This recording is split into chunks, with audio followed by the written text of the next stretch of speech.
Calling back to order, let's start with a pledge of allegiance.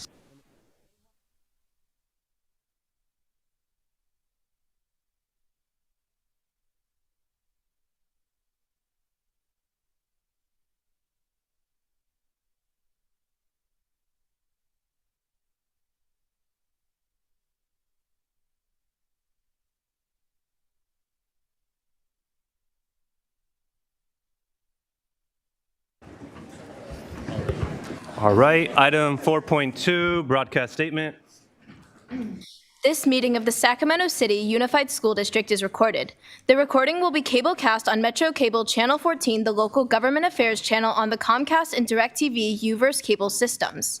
The recording will also be closed captioned and video streamed at metro14live.saccounty.gov.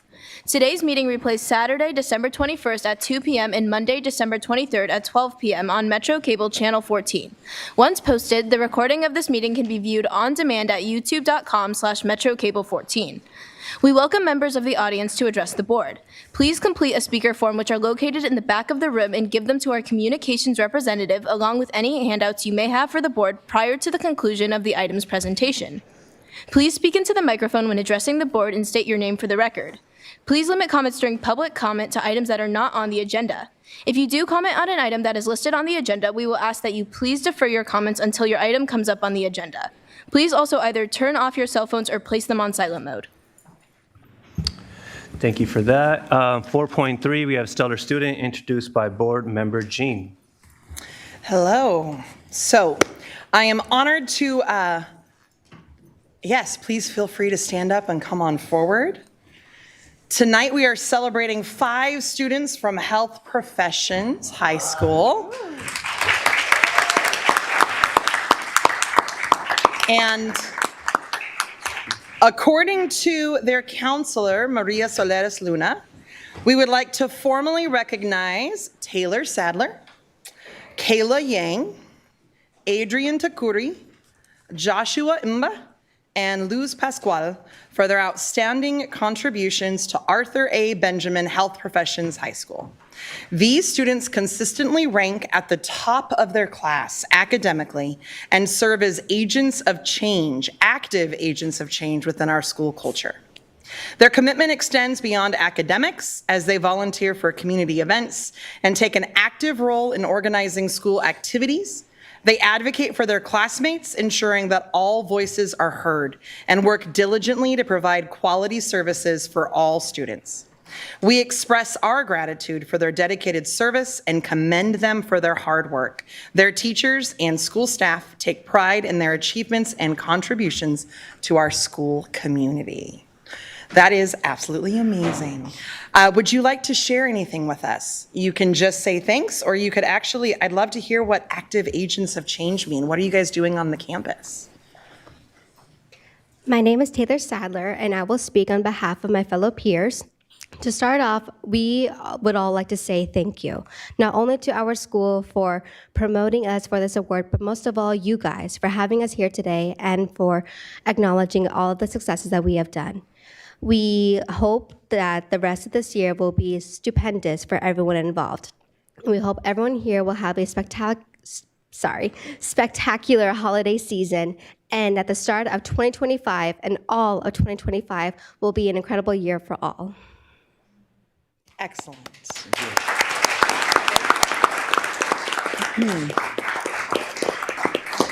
So as you know, it's picture time. I'm going to come down and give each of you an award, and then we're all going to go down and get a picture with you all. So parents, adults that want to celebrate this moment, feel free to come on up and take some pictures. Which way?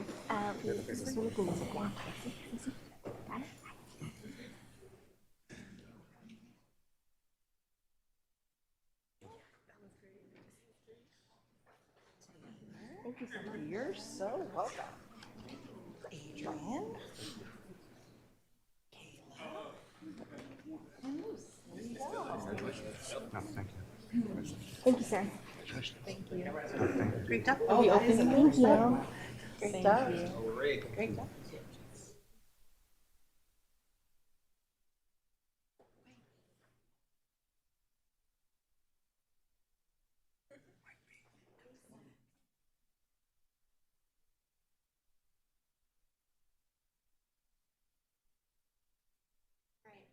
Ready? 1, 2, 3. And one more. 1, 2,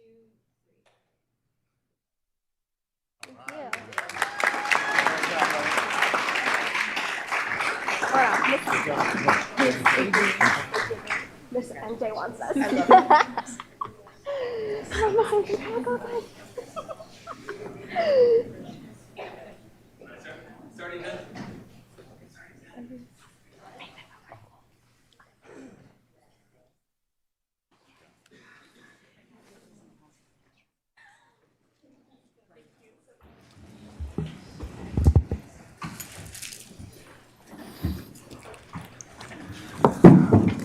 All right, moving on to item 5.0, announcements of action taken in closed session. Ann. Good evening, Member Singh. There are 2 announcements coming out of closed session this evening. The board approved a settlement agreement related to OAH case number 2024070465, and second, a settlement agreement related to OAH case number 202470904663, each one separately by a unanimous vote of 7-0. Thank you. 6.0, agenda adoption. Do we have a motion to adopt the agenda? So moved. All in favor? Aye. All right. 7.0, public comment. Do we have public comment, Brian? We do.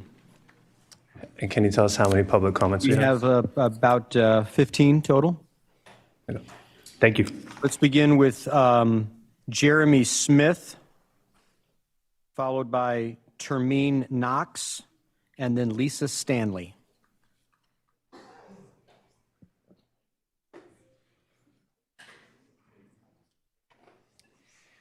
Thank you, Mr. Chair, members of the board. Jeremy Smith here on behalf of Scouts BSA Troop 8. We're here tonight in the back of the room, several of them to complete their citizenship and the community merit badge requirement to attend a public meeting. We all thought that coming to a school board meeting would be something that was very germane to them to meet that requirement. I did just learn that one of the Scouts is on the Bancroft Elementary Student Council, and they are having a hot debate about the length of the recess for the 6th graders. I don't think he's going to come address the board tonight on that issue, so you don't have to worry about that hot button issue coming up. But we thank you for letting us be here tonight, for having the meeting, and most importantly for your service on what was probably one of the most rewarding but difficult public boards to serve on in all of politics. So thank you. Thank you.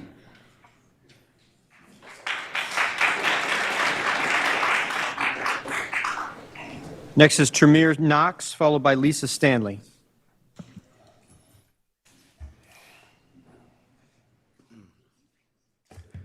All right. Good afternoon, and happy Thursday to each and every one of you behind me and in front of me. Today, I will be speaking on behalf of John F. Kennedy High School's program to improve our athletic plan. So recently, that's really broad. First, I want to say thank you to each and every one of you, but that's a broad statement. But I'm gonna break it down for you guys because sometimes you guys tend not to understand. We're gonna do impacts on students, limited opportunities, unequal access to resources, decreased morals and motivation, increased risk of injury, subpar athletic experience. Sorry, subpar is a big word for you guys, so I'm gonna break it down.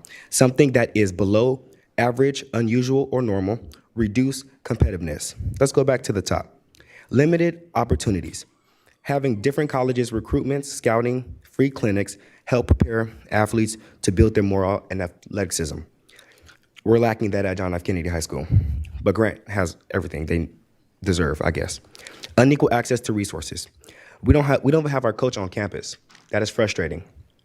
The reason why I don't know the reason why we don't have our coach on campus, but our athletes are going down in the GPA. Their GPA is really low, and that is because we don't have our coach on campus. We do not have a mentor or somebody to lean on when we need. I feel like that is a big thing that is going on right now at John F. Kennedy High School. There is no male figure because some of us are lacking male figures in the home. So how can we come to school and want to learn something if there's not actually somebody teaching us what we actually need to learn and helping us and understanding us like our coach does? I'm just asking. Decreased moral and motivation. I don't want to play Grant every year. I'm gonna be honest with you. Like we all know how that goes. So put us somewhere put us somewhere where we can have motivation for ourselves to go out there and play football and have a good game of football, if you guys would like. Increased risk of injuries. We don't have the proper equipment to play football. Our athletic trainer can't even tape us up because he hasn't had his budgets from this year.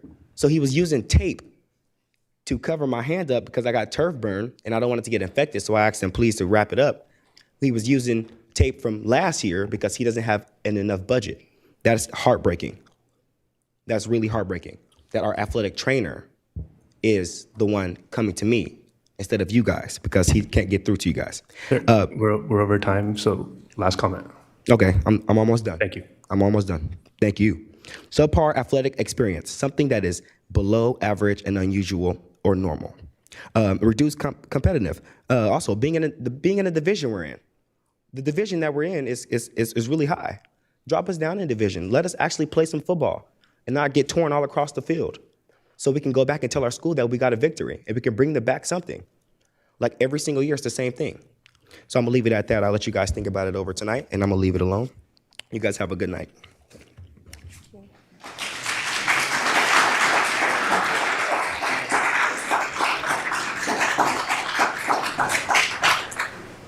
Good evening. My name is Lisa Stanley. I'm an advocate and volunteer coach for the Kennedy High School football team. I'm here to highlight the challenges our team faces due to inequities in resources and outdated facilities. Our student athletes practice and compete on fields that are unsafe and poorly maintained, increasing the risk of injury. Meanwhile, other schools in the district have access to modern facilities that foster both safety and pride. This disparity is unacceptable. In addition, our program struggles with insufficient funding for uniforms, essential training equipment, and transportation. Coaches invest countless hours mentoring our players, yet the stipends offered don't reflect the work required. This makes it harder to attract and retain quality coaching staff. The lack of clear and timely communication from administration is another barrier we're facing. Parents and coaches are left out of key decisions that directly impact our program, eroding trust and engagement. The Kennedy football team is full of hardworking, resilient student athletes who deserve the same opportunities as their peers in better funded programs. I urge the board to invest in facility upgrades, equitable funding, and better support for the athletes.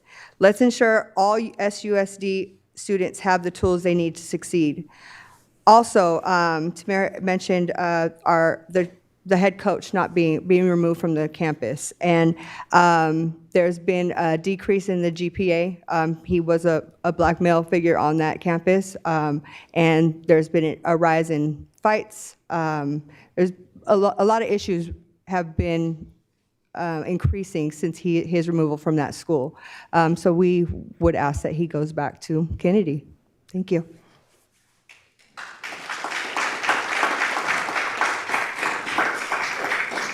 Next group of speakers, Greg Sandlin, followed by Ryan Smith, and then Micah Merrill.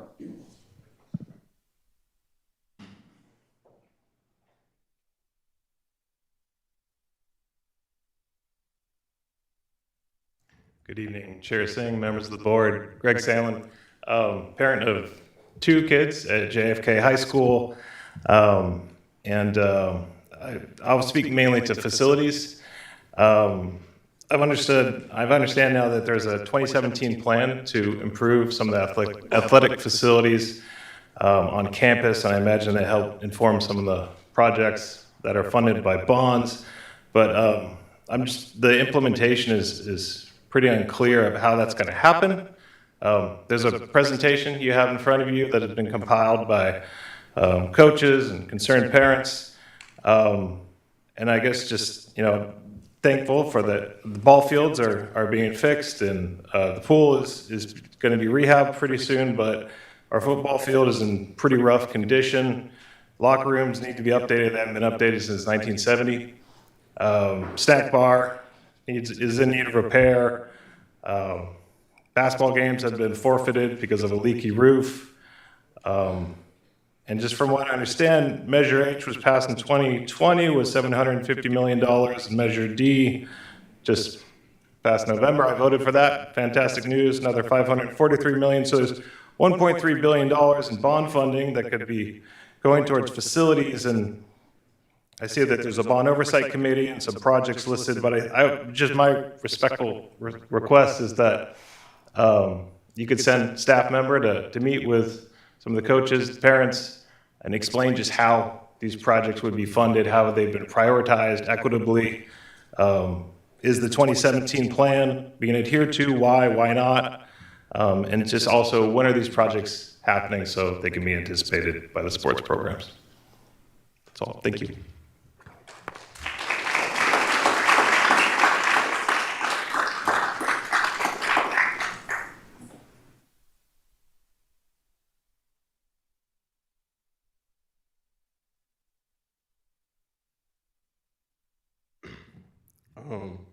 My name is Ryan Smith. I'm a senior. I go to John F. Kennedy High School. And I personally think that there's a lack of communication for our school. And there's not really a lot of fundings for our program. And I feel like it's not fair that we don't have a male figure at our school personally that can teach us and understand us about ourselves as students and athletes. Thank you.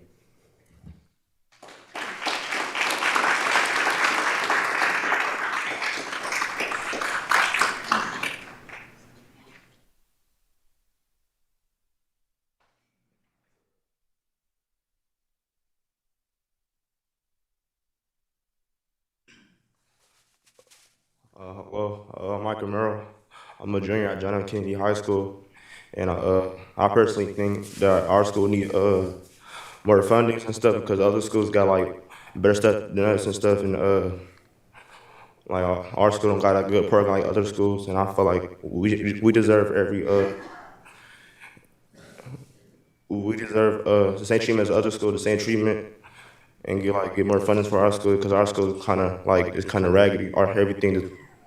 The field's messed up, the equipment's messed up, and our coaching and staff, we need our coach back at our school because our coach was a big impact on our players and helped us with our grades, maintain our behavior at our school, and I felt like we should have our coach back, and yeah, that's all I got.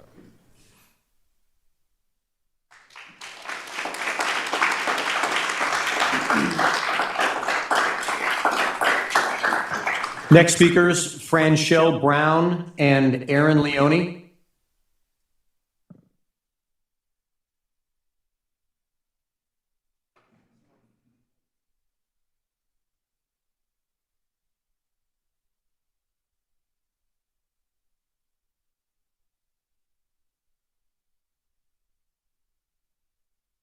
Good evening, all. My name is Ms. Brown, and affectionately known to the community at large. I'm here to beat up on Kennedy High School some more. Unfortunately, I had to remove my 16-year-old son from Kennedy High School. From 9th grade all the way up to now, he's in the 11th grade. He had only 15 credits. My son went into his science class one day. The teacher said, "Oh, you're here?" He's like, "Oh, you don't want me here?" She said, "No." He packed his backpack, he left. He walked out. On October the 28th of this year, my son sat in Mr. Brown's office with Jackie Rose, Jerome Chapel, and he said to my son, "I don't really want you here at my school, and when you turn 18, I'm gonna find a way to kick you out of my school." This is the kind of stuff my son had to put up with. That is why he had 15 credits. I've had to remove him from that school. It hurt me to my heart because I am a product of Sacramento City Unified School District, and I'm very proud of that fact. But what they're doing over at Kennedy is unacceptable. It's not appreciated.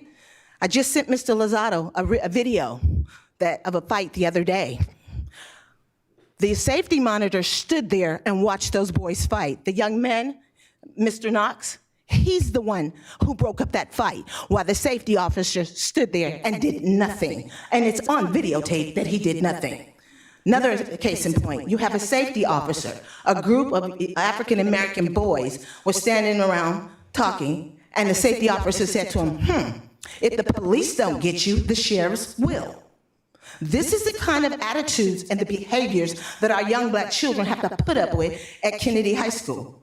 And on top of that, March the 14th of January of 2023, I went to Mr. Brown and explained to him how my son was being bullied.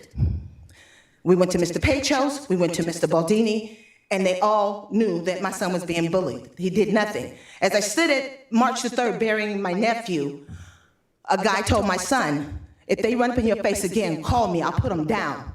I went to Mr. Brown on March the 14th and had a conversation with him face to face. I followed it up with an email. I walked in a letter to him.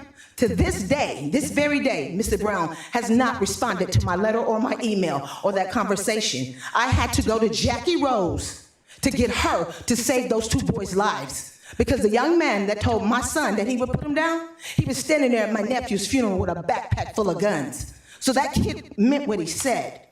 We have that kind of leadership over at Kennedy. The Hispanic children and the African-American children are warring with each other. It is a powder keg. And if don't somebody step in now to do something, we will have gun violence at Kennedy High School. Those children are bringing guns to school there every day on a regular basis. Mr. Lozada can back me up on that fact. And I understand that some of the people at the top knew about this problem, and yet nothing has been done. This is what I'm going to say. And you guys know I'm a member of the African American Advisory Committee for this Sacramento City Unified School District. Remember, all of you were voted in, you can all be voted out. Something needs to be done. Like Ms. Phillips said, there's an elephant in the room. The best way to eat an elephant is one piece at a time. Thank you for listening. Have a great evening.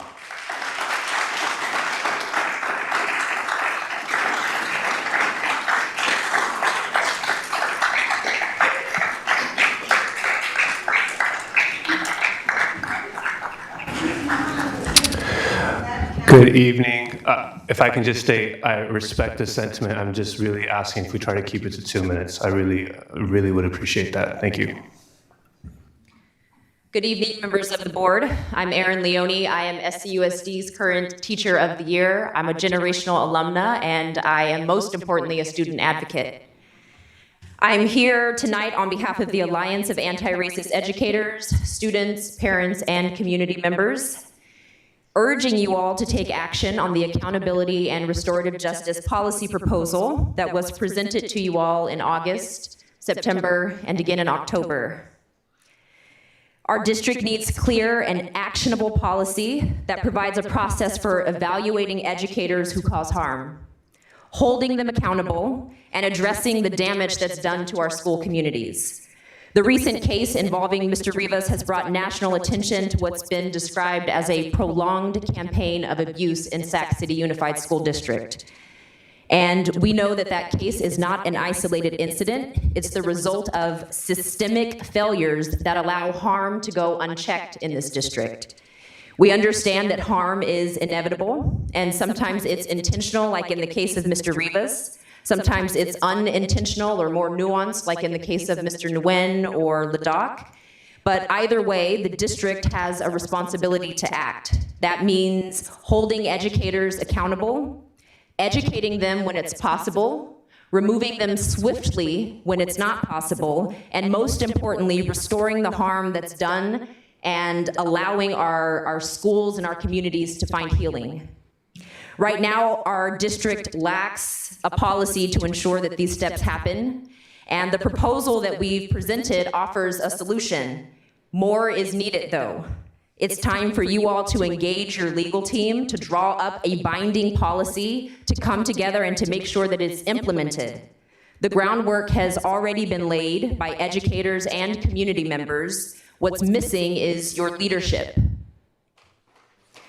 I will ask you again, what will it take? Another highly publicized incident of teacher misconduct has come to light, showing again how this district has failed to protect students and communities from harm.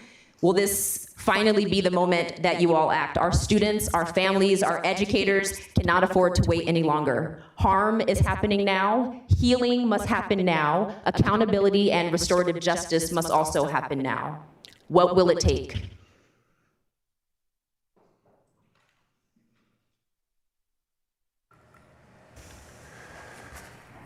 Can't comment. just listening to the comments, but. We're hiding behind the we can't comment. We've asked for the policy to be agendized. We've sent a formal request to be agendized, and we've got no response, no formal response back. We've sent requests for update on the status of our formal request to be agendized, and you are hiding behind this policy that we can't discuss it until it's been agendized. When can we discuss this? What are we waiting for?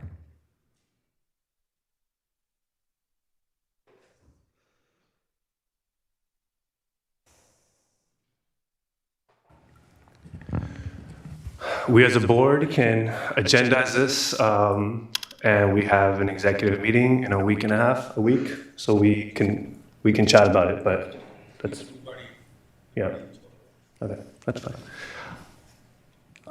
We can chat with, we have an adjournment in 15 minutes. I can chat with you in 15 minutes. Thank you. Thank you.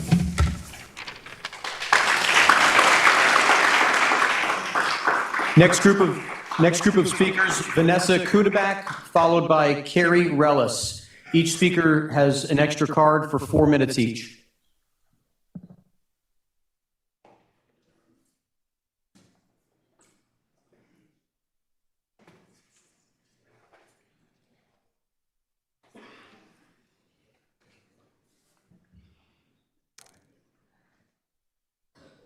Go ahead, sorry.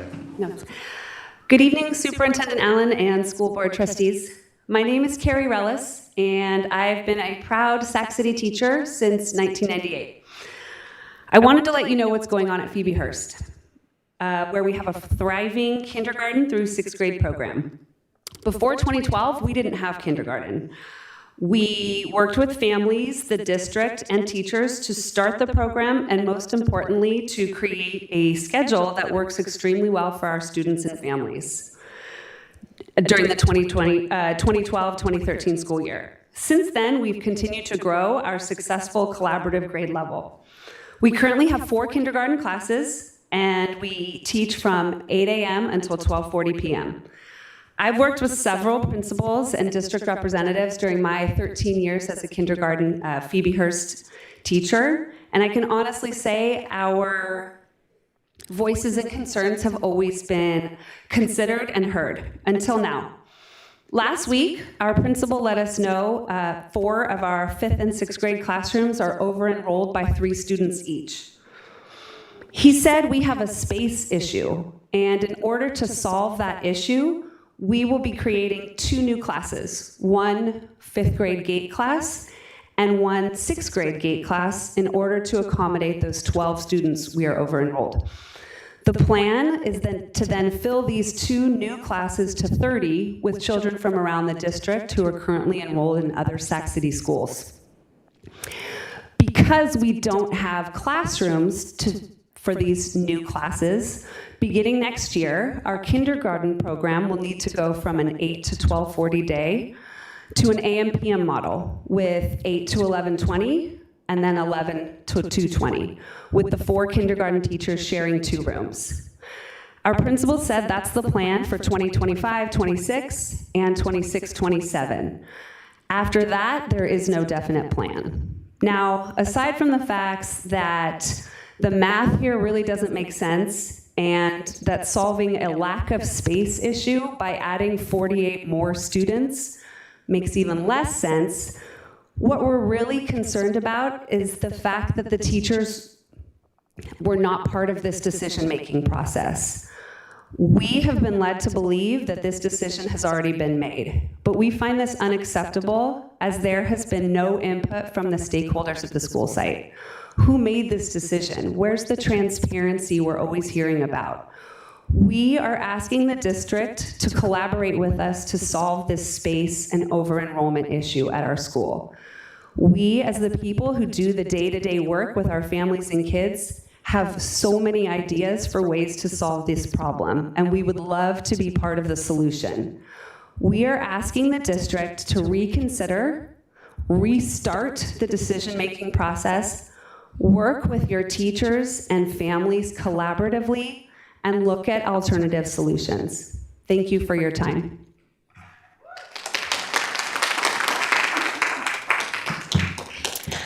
Good evening, Superintendent Allen and esteemed trustees. My name is Vanessa Cuddeback. I come to you today as the SCTA rep for the hardworking educators at Phoebe Hearst Elementary. On December 5th, we learned through an announcement from Principal Doyle Martin that the district had decided, without any input from our teachers, to unilaterally change our kindergarten schedule from a unique extended day that has been heralded as a huge success to an AM/PM model that our teachers and parents simply do not want. This decision was supposedly made to comply with class size reduction in upper grades, but instead of contacting SCTA and working with the staff to find a solution, our principal was sent in to deliver the news that our kindergarten program was being overhauled as if it was a done deal. A quick history lesson is necessary here to put this decision in context. 12 years ago, this unique kindergarten program was formed through collaboration and negotiation between our kindergarten teachers, SCTA, and the principal at that time. They created the schedule that we have now that includes one of the leading academic kindergarten programs in our city, as well as age-appropriate play-based time that is essential to the development of the young child. That play-based time includes art, STEM activities, writing practice, structured games, and even bicycles. This combination of rigorous academics and engaging play is what makes Phoebe Hearst Phoebe Hearst. To suggest that any part of our kindergarten should be so easily discarded is highly disrespectful to our staff and our school site. It also goes against the best interest of our students who are benefiting from the program as it is today. Our request is simple. We simply expect that the district will press the reset button on this issue and come to the table with the teachers to problem solve class size reduction at our site.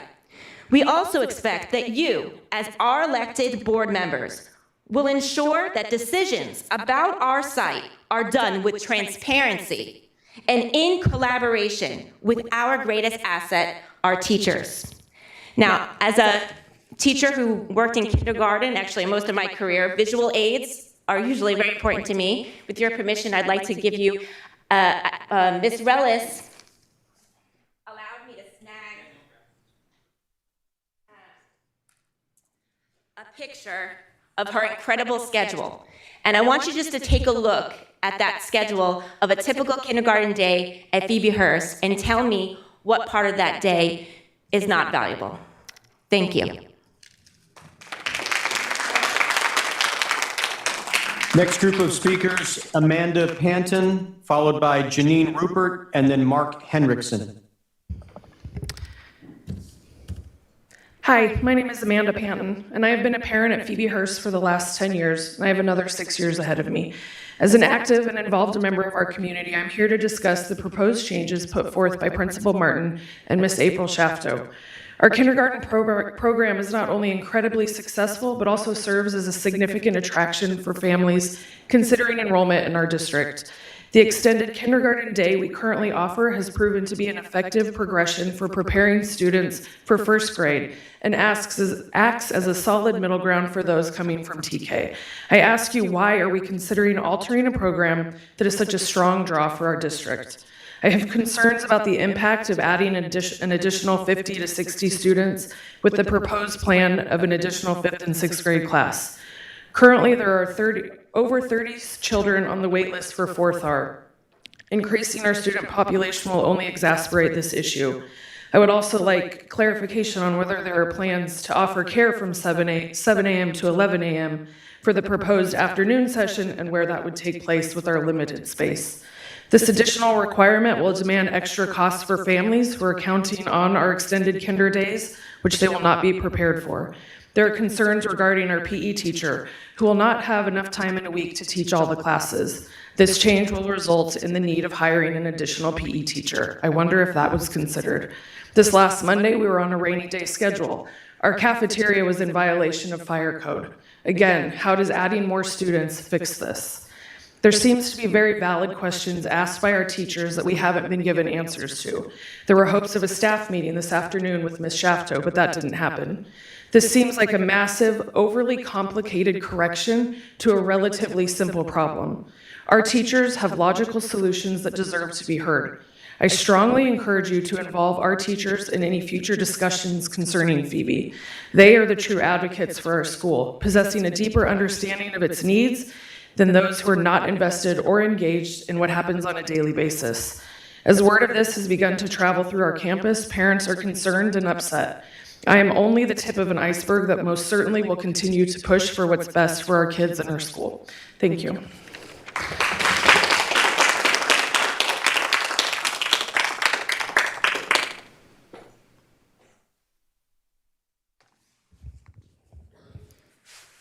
Good evening, and thank you for taking the time to hear what I have to say. My name is Janine Rupert, and I've been teaching at Phoebe Hearst for 23 years. When the Phoebe teachers found out about the perplexing solution that has been put into place to address literally a handful of kids over-enrolled in a few of our intermediate classes, we were flabbergasted. A brief summation of the plan once again. Our extended day kinder program will become AM PM classes. Our 4 kinder teachers will share rooms, and we'll add an additional 5th and 6th grade class. As you can imagine, my colleagues and I had a few questions. For example, what about the current intermediate classes that are significantly under-enrolled? Is it possible to make sure the classes are balanced next year to avoid over-enrollment in the other classrooms? By the way, let it be noted that my class became over-enrolled this summer when the kids from the gate wait list, kids were added to my class from the gate wait list after the 31 rule was put in place. 30-to-1 rule was put in place. So the 6th grade is only over-enrolled by 3 students. How on earth will we be able to fill an additional class? Furthermore, our campus is already bursting at the seams. Where are the supposed 60 extra kids going to go? Our cafeteria is tiny and oftentimes over maximum capacity, especially on rainy days. We have one of the smallest playgrounds in the district with a single basketball court. Our students play on the play structure in rotation, according to a schedule. Our parking lots are full, our drop-off lane is dangerously congested. In addition, 2 more classes means an additional prep teacher, but there isn't enough room in our schedules and certainly not enough room for another teacher. Our current PE teacher's office is a supply closet. Where can we build additional portables? Surely not on the field because that's a landfill.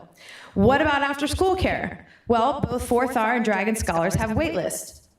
Have you thought about the possibility of asking the over-enrolled teachers to waive their compensations? I am one of them, and I know I would in a heartbeat.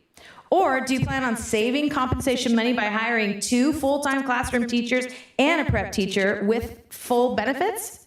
It doesn't make sense for a handful of kids. There wasn't a single district administrator at the meeting, and our questions went unanswered. How could administration from the district come up with an action plan that completely bypasses any input from the teachers? It doesn't make any sense. Thank you.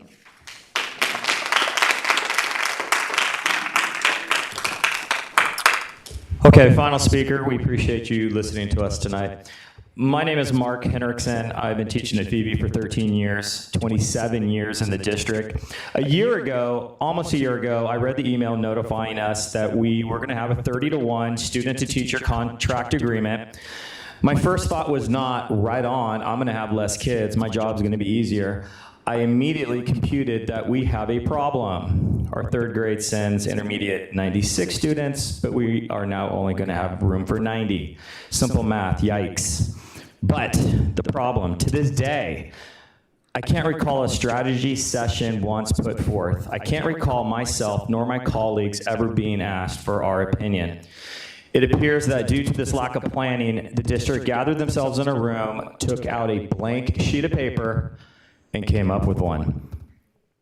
As the previous speakers have outlined the details of the plan, of the foreseen, unforeseen complications, I'm not going to restate them. I'm going to end it with this. It's hard to imagine any group of employees succeeding with this level of top-down decision-making. How do you think this approach affects a school staff? It's created a gap between those who make decisions and those who are responsible for carrying them out. All we ask, once we come back rested, ready to take on the new year, let's just grab a new blank sheet of paper, pull up a few more chairs, and I have no doubt this is going to be able to be figured out. Thank you.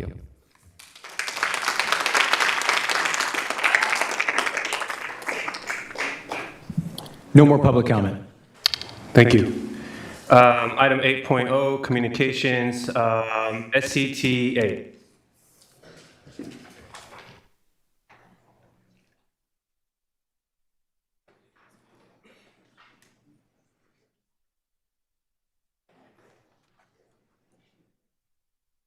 Good evening. You guys look great, by the way. My name is David Fisher, First Vice President of the Sacramento City Teachers Association. This is a big night. It's a night of celebration. First of all, to Board Member Rhodes, we want to congratulate you on your re-election. Good job.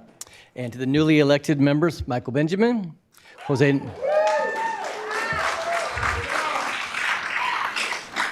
Navarro, and yes, and April Ibarra. We want to welcome you as part of the leadership team for the Sacramento City Unified School District. In joining your new colleagues, board members Jean, Kayada, and Singh, along with Superintendent Allen and her leadership team, the stage is now set for unprecedented era of continuous improvement and progress. The feeling among the educators is one of optimism and positive expectation. So we're finalizing a survey among SEIU members in preparation for our bargaining. Now, it's not closed, and we're going to share all the details when it completely closed, but we had one bit of information that was too good not to share. Back in 2016, we asked SEIU members if they felt the district was headed in the right direction. In that survey, 9.1% of the respondents agreed that it was headed in the right direction. Over the last 10 days, we asked the same question again. 71.5% either agreed strongly or agreed that the district was headed in the right direction. 9% to 72% almost. Only 8% either disagreed or strongly disagreed. In other words, it's been a complete turnaround. The opportunities before us working together are enormous, as are the challenges, as you know. As you'll hear tonight, significant efforts are underway to develop and implement a state-of-the-art MTSS program while addressing a number of areas of improvement identified in the Black Pearl School Board Action Plan. It's no secret that special education remains an area of concern for all of us. But with your new leadership team, we believe that Sac City is uniquely positioned to both preserve the strong traditions that have made our district what it is, while making the necessary changes and improvements to realize the full potential of the Sacramento City Unified School District. With our new contract negotiations scheduled to begin February 4th, together we have the ability, in the spirit of problem solving and cooperation, to unite together to accomplish our collective dream of making SCUSD the destination district for California. Congratulations to our new board members. Welcome to SCUSD, and let's get to work.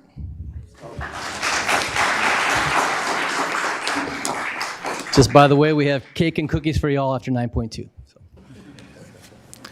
Thank you, David. SEIU.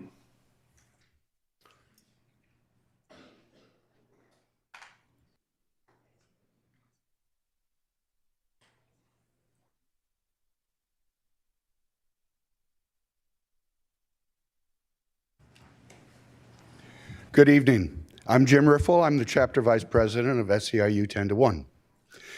This last year, we went through a lot of negotiations. You had a very effective team working with you and working with us, and we really appreciated working with them. Oh, it was about 3 years ago when we did negotiations, and the only answer we got was no. It sure has changed around a lot. Thank you. We really appreciate that. We now have finished our recent round of negotiations, and we have a tentative agreement up on the agenda for you. We believe this to be a good agreement, and we really suggest that it be approved by this board. You have anything extra? Okay. Hi, good evening. I'm Deborah Durazo. I'm SEIU Chapter Secretary. And I would just like to say welcome to our new board members, Michael Benjamin, Jose Navarro, and April Ibarra. Thank you so much for joining this team. And I look forward to continuing work, all of the work that we have been doing with Mr. Kayada, Mr. Rhodes, Mr. Singh, Ms. Jean. So it's been a pleasure. So thank you very much. And we all look forward to that continued work and continued strength in our teamwork. Thank you. And yes, please vote for our tentative agreement and look forward to, I think, the next session, which will be happening soon. Good evening, guys. I also want to thank all of you guys for supporting us throughout the whole bargaining process. We're looking forward to your positive vote to pass our contract. Welcome to the new board members. I really am going to enjoy working with you. I'm positive of that. It's nice to have board members that are open-eared, willing to pick up the phone and have a discussion, go have a cup of coffee and discuss things. I think we're going to do great things together. I want to do another light decorating with your team, and we need to go do some site visits together. So thank you guys so much. Thank you. Thank you. TCS, Teamsters, UPE. All right. 8.2, District Advisory Committees, Student Advisory Council. All right. Community Advisory Committee. District English Learner Advisory Committee. LCAP. LPAC PAC. Thank you. Oh, I thought someone got up. Black African American Advisory Board. Community Schools Advisory Committee. American Indian Education Program Parent Committee. All right. 9.0, 9.1, ceremonial oath to our newly elected board members.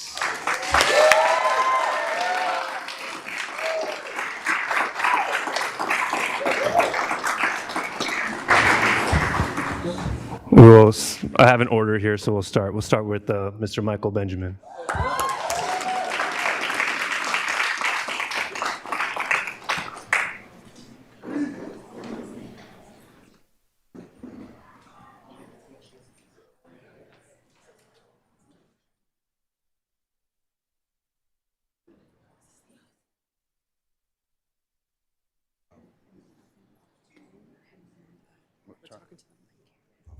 Do you want your family around you? Yeah. All right, help Mike's family and friends. Come on up. We'll share pictures, I promise. Why don't you all stand right behind them?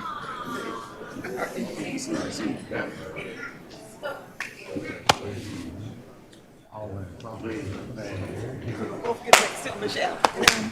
Did anyone bring like a Bible or a Bible? The book? The Bible.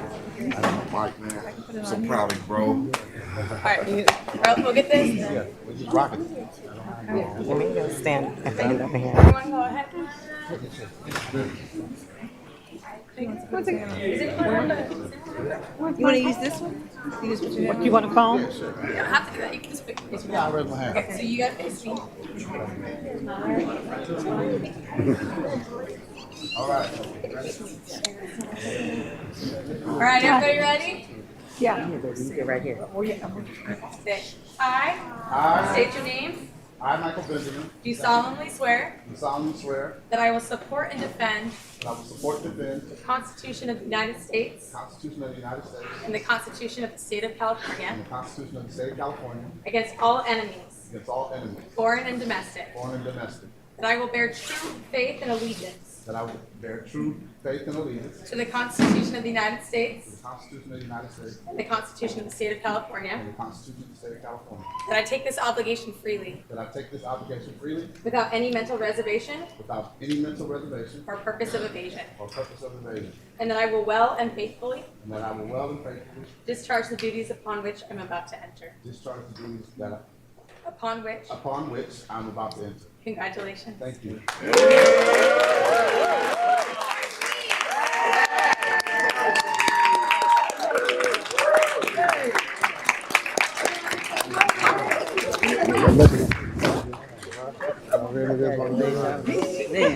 out of here. Everybody get together. Oh yeah, let's everybody come on. One group first. First, Chief. Good. You deserve this. Michael. All right, we need Michael front and center. Right. Everybody right here. Michael.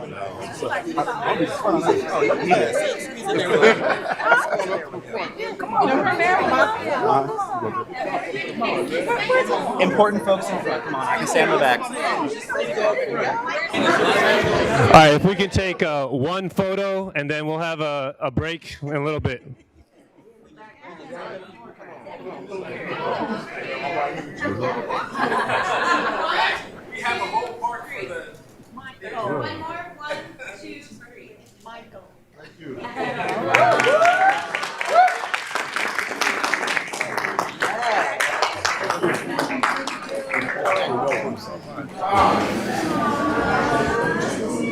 Congratulations, Mike.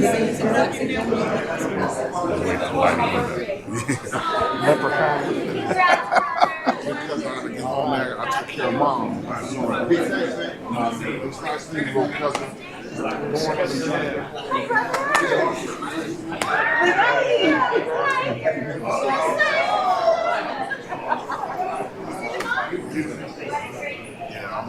Yes.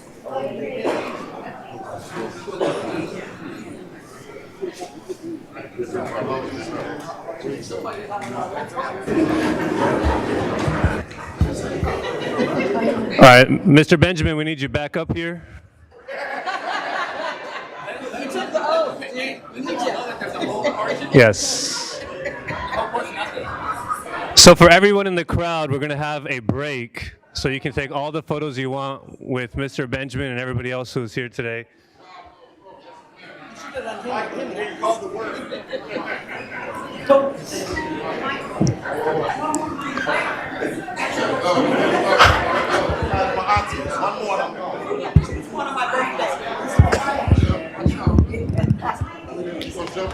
I'm going to stop the All right, thank you.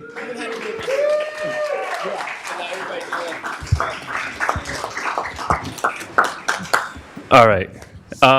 So next up, we have Jose Navarro. We're going to take one big photo, and then we're going to have breaks. We're going to have a big old break, and everybody can take multiple photos. But please, sir.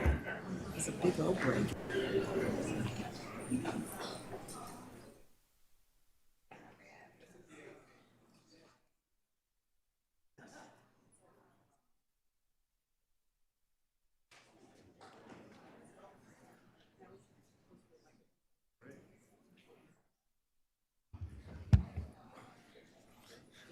You ready? You ready? Let's do it. I'll say hi, and then you say your name, okay? No. Yep. I Jose Navarro, do solemnly swear that I will support and defend the Constitution of the United States Constitution of the United States and the Constitution of the State of California and the Constitution of the State of California against all enemies, foreign and domestic. against all enemies, foreign and domestic, That I will bear true faith and allegiance that I will bear true faith and allegiance to the Constitution of the United States to the Constitution of the United States and the Constitution of the State of and California. the Constitution of the State of California, That I take this obligation freely that I take this obligation freely without any mental reservation without any mental reservation or purpose of evasion. And that I will well and faithfully discharge. And that I will willfully. Well and faithfully discharge. Again. That I will well and faithfully discharge. That I will well and faithfully discharge. The duties upon which I'm about to enter. The duties upon which I'm about to enter.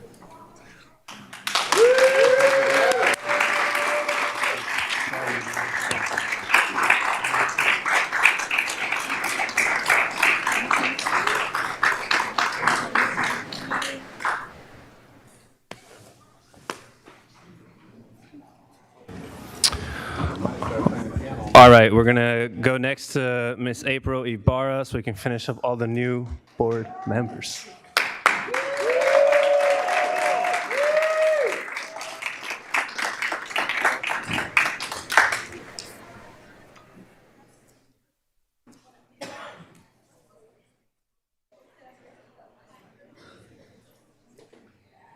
Where do I stand? Either side. Either side's fine, whichever you feel comfortable. I don't know. We'll get in the picture. Just you. Wait.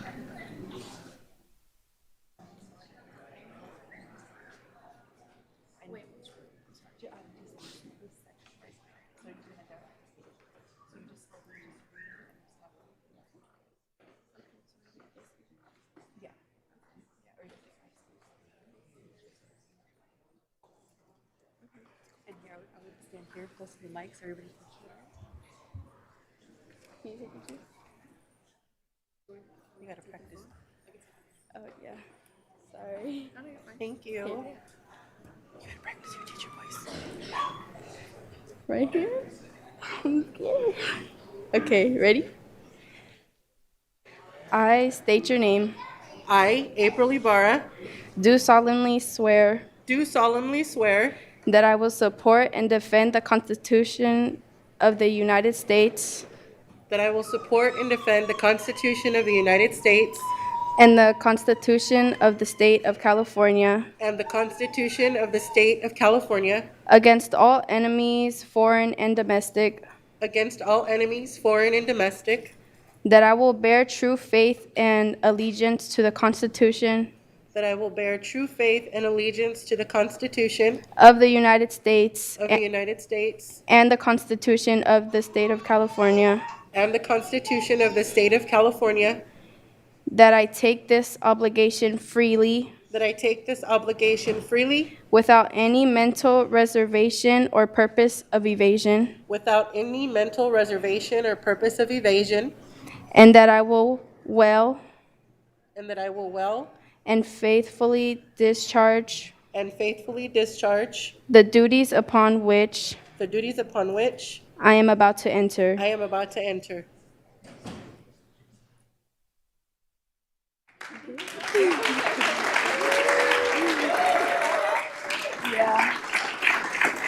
Y no me rajo.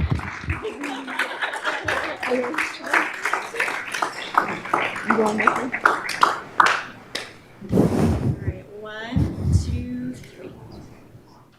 One more. 1, 2, 3. Thank you. Was that all? Yes, that's it. Great. We did great. Thanks. I took video of the whole thing and the pictures too. Okay, thank you. Oh, that's good. All right, and now to the longest serving school board member up here, Mr. Rhodes.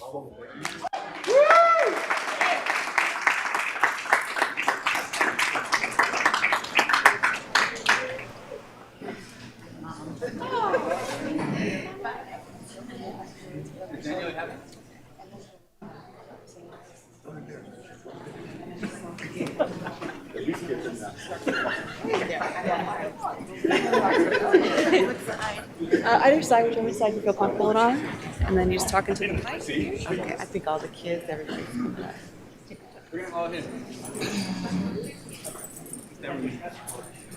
Ah. Regina. All right, kids, You work mic? how you did. Put the mic on. Just got the border. Thank you. Come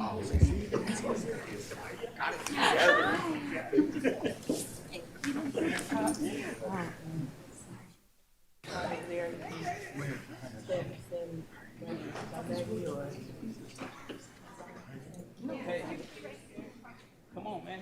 Right here, man. ¿Dónde está Elvia? Elvia, ¿tú vas a estar con nosotros? Elvia, vamos. Hey, you gonna read it, Mom? You gotta read it. Right now? You gotta read it to me. Okay. Raise your right hand.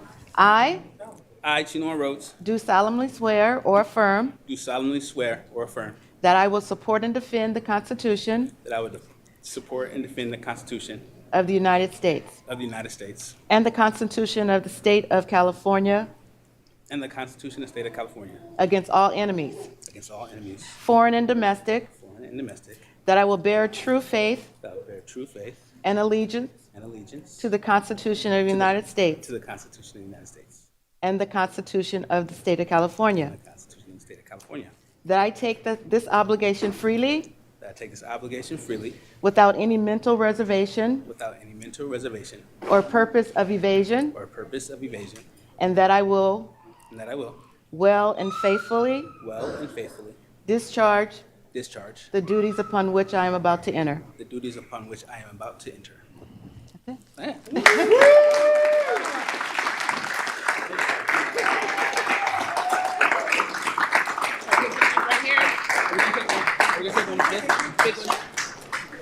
Let's where we're at. Right here. Where we at? Okay, turn around. There you are. Okay. 1, 2, 3. One more. 1, 2, 3. That's it.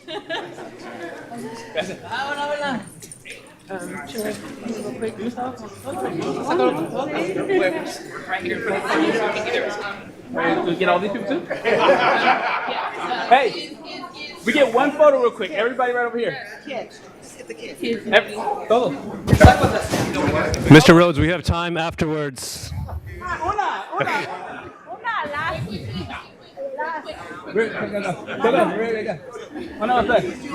Hercules. Just look forward, guys.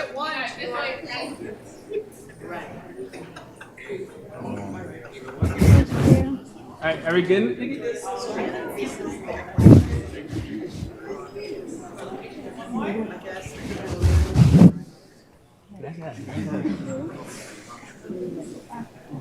Gracias por haber venido. We'll take some pictures up there. Yeah. Hey, Pop. Hey, good job. Good job.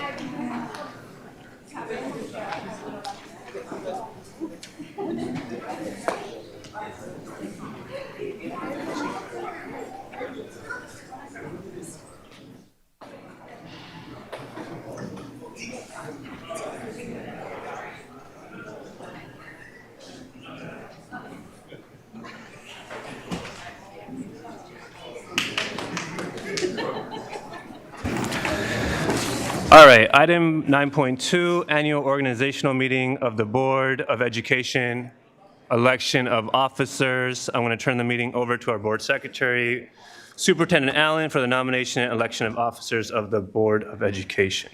Thank you, Member Singh. Nominations are now open for president of the Sac City Unified School District Board. Are there any nominations? Member Jean. I nominate Member Singh to be our president.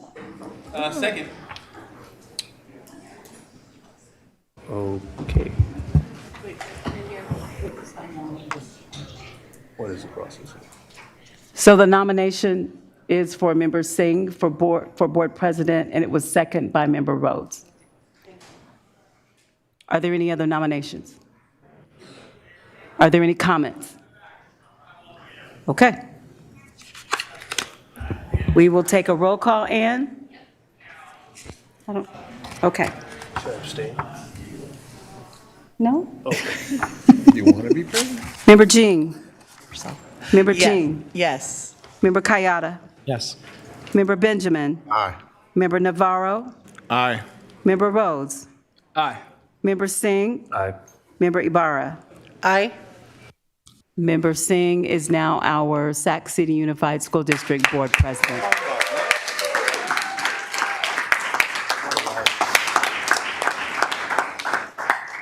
All right. Thank you. Would you like to have something to say, Board President Singh? Just thank you.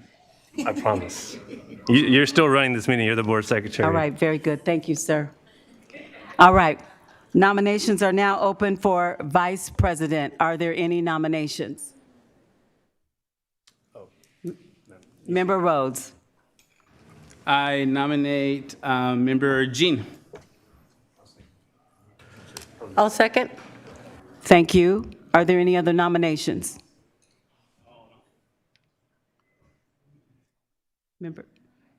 No. Are there any comments? All right. So on the table is for Vice President is Member Jean. I will now take the roll. All right. I don't have another card. Okay. Member Jean. Feels weird to vote first, but yes. All right. Member Kayada? Yes. Member Benjamin? Yes. Member Navarro? Aye. Member Rhodes? Yes. Member Singh? Yes. Member Ibarra? Yes. Excellent.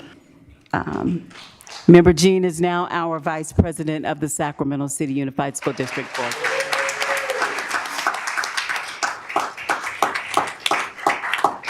Finally, we are now open for nominations for the second Vice President. Are there any nominations? Nope. Is Member Singh? I was going to nominate Member Rhodes.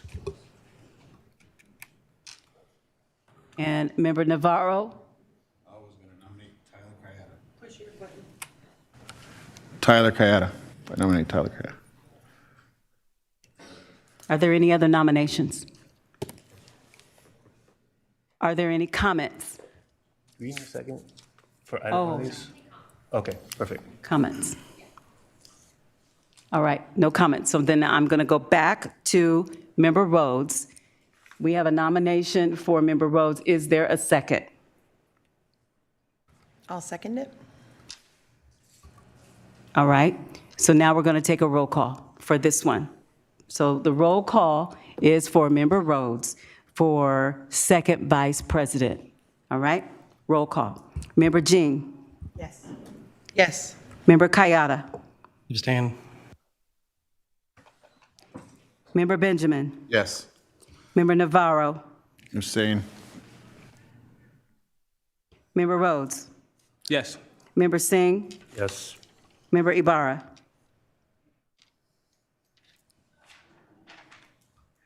Member Ibarra? Which one are we voting for? Rhodes? We are voting for the second Vice President, Mr. Chinua But Rhodes. we had two nominations. We're voting for the first one first. Okay. And that is Member Rhodes. And you are the last person to vote. Okay. And the other nomination was for Kayada, and we'll vote after? If there are 4 votes, at least 4 votes, then Member Rhodes will be our next second Vice President. Okay.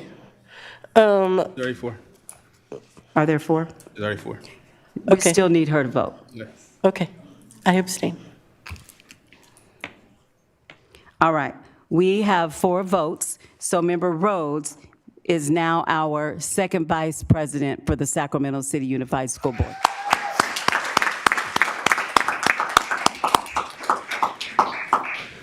All right, item 10.0, we are going to adjourn for 5 minutes, so now you can take all the photos up here or outside. Thank you. There you go. 5 minutes. 5 minutes. Lisa said it's 5 minutes. You got a whole meeting to do. You got a whole meeting to do, bro. You got a whole meeting to do, man.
Member Rhodes, Member Benjamin, Member Kayada, come up here. Happy birthday, Danielle. We're going to sing to you later.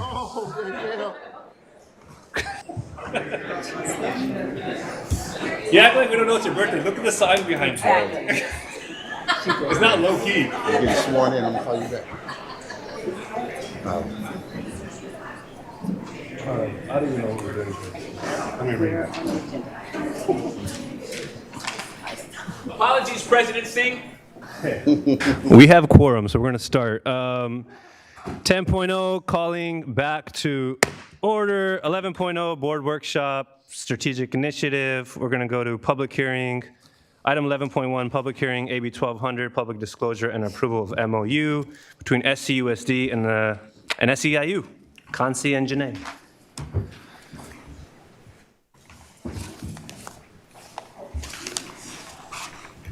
I mean, Miss McCarn and Miss Marking.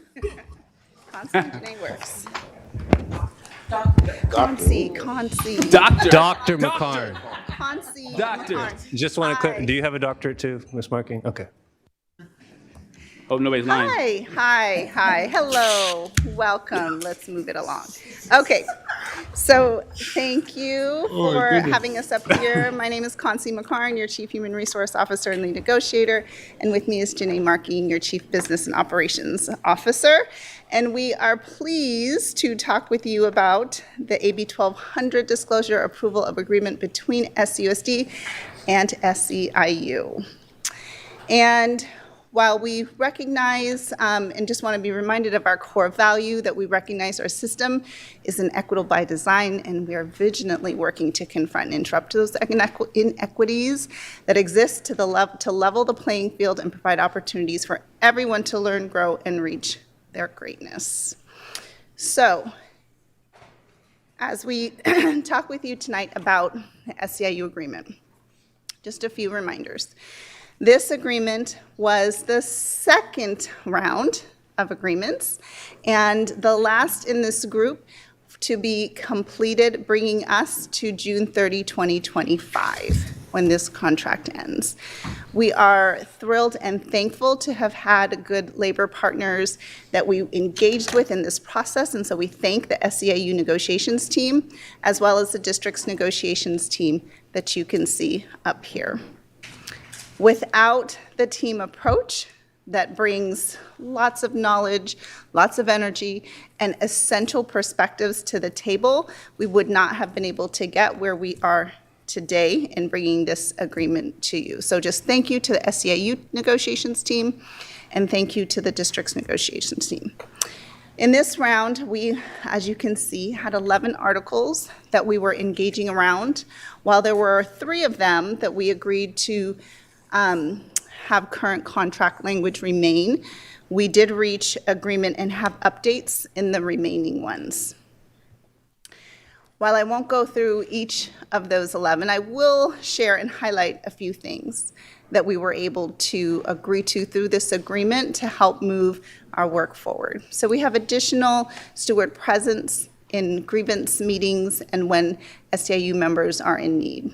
We agreed to an alignment of ed code in various articles. Part of any successor contract negotiations is cleaning up. There's new ed code, there is just making sure things are aligned, and there's sometimes some language cleanup. So that was successful in this round.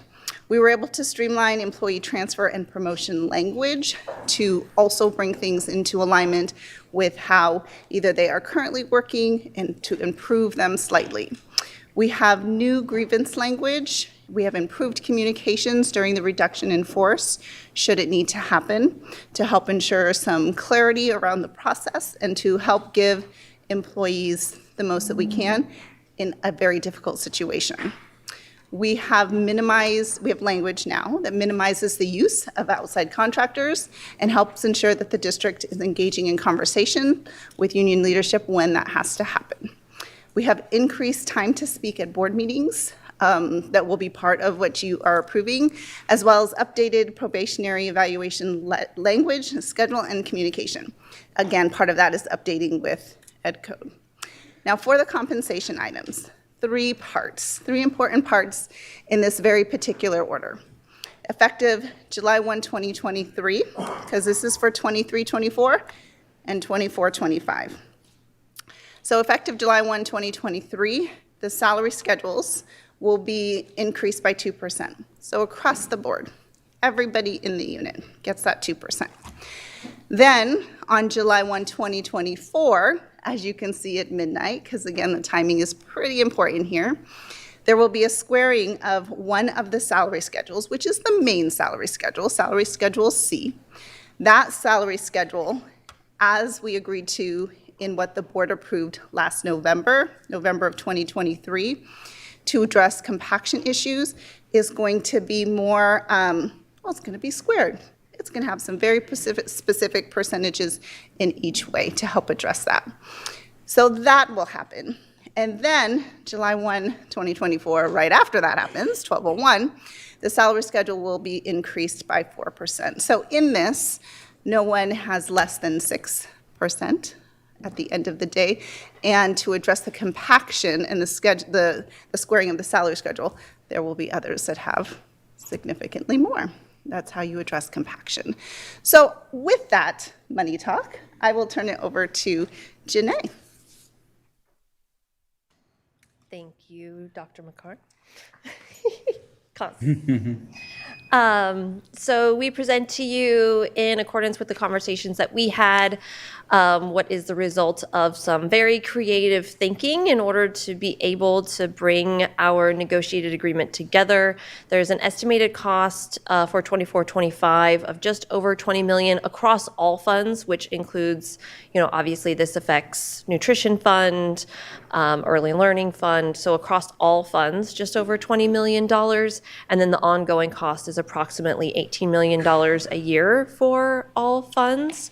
And happy to answer any questions. We did submit the AB 1200 paperwork to the county office as required, and we are here presenting this for your approval this evening.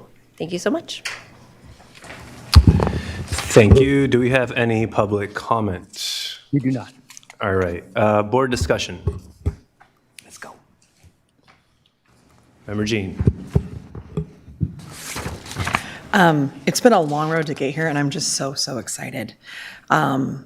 It's wonderful to have this be our final, I don't know, it's been that 2-year process, and this is our 5th labor partner, and coming to this agreement is just wonderful.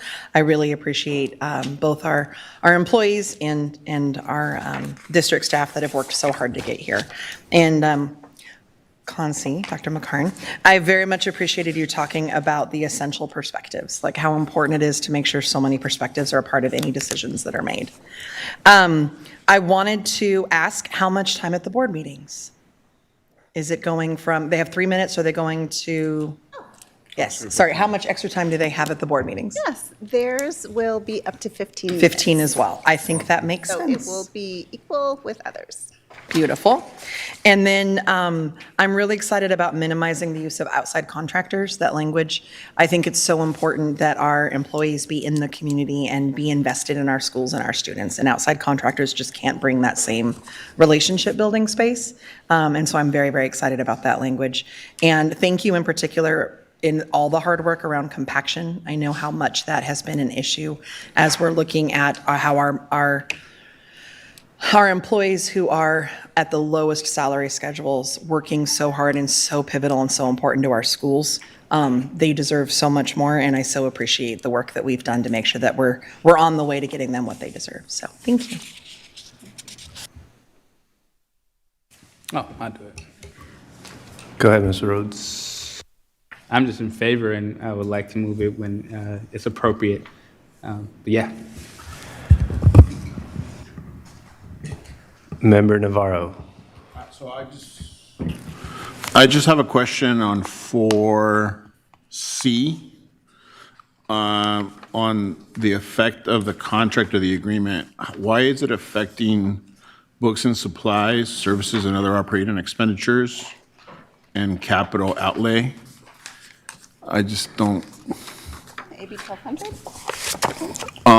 It's actually page 4C on the impact of proposed agreement on current year operating budget.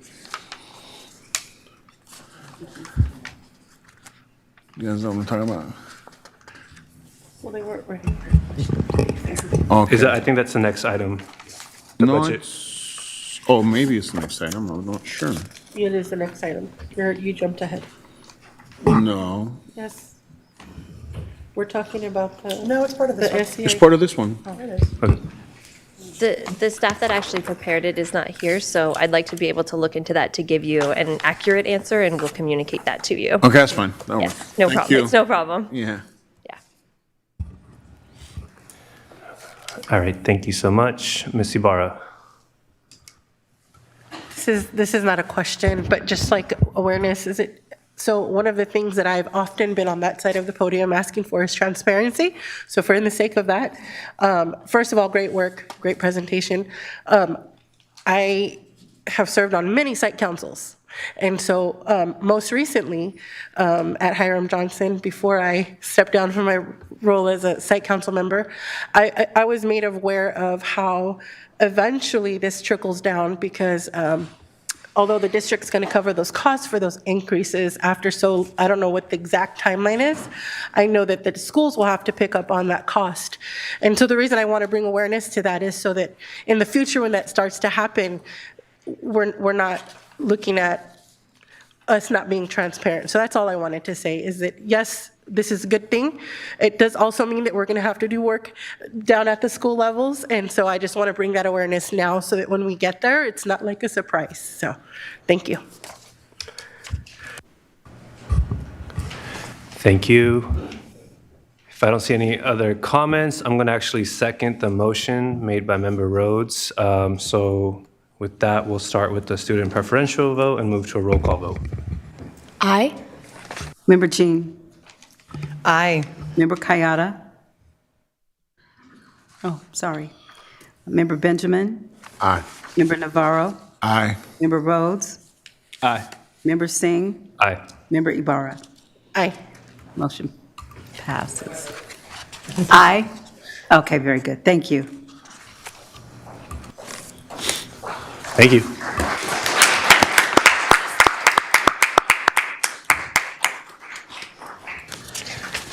All right, item 11.2, independent audit report. Ms. Martin. Thank you. Good evening, President Singh, Superintendent Allen, members of the board, and community. I am Janae Marking, Chief Business and Operations Officer. This is item 11.2, the independent audit for fiscal year 2023-24. We are recommending this item tonight for your approval.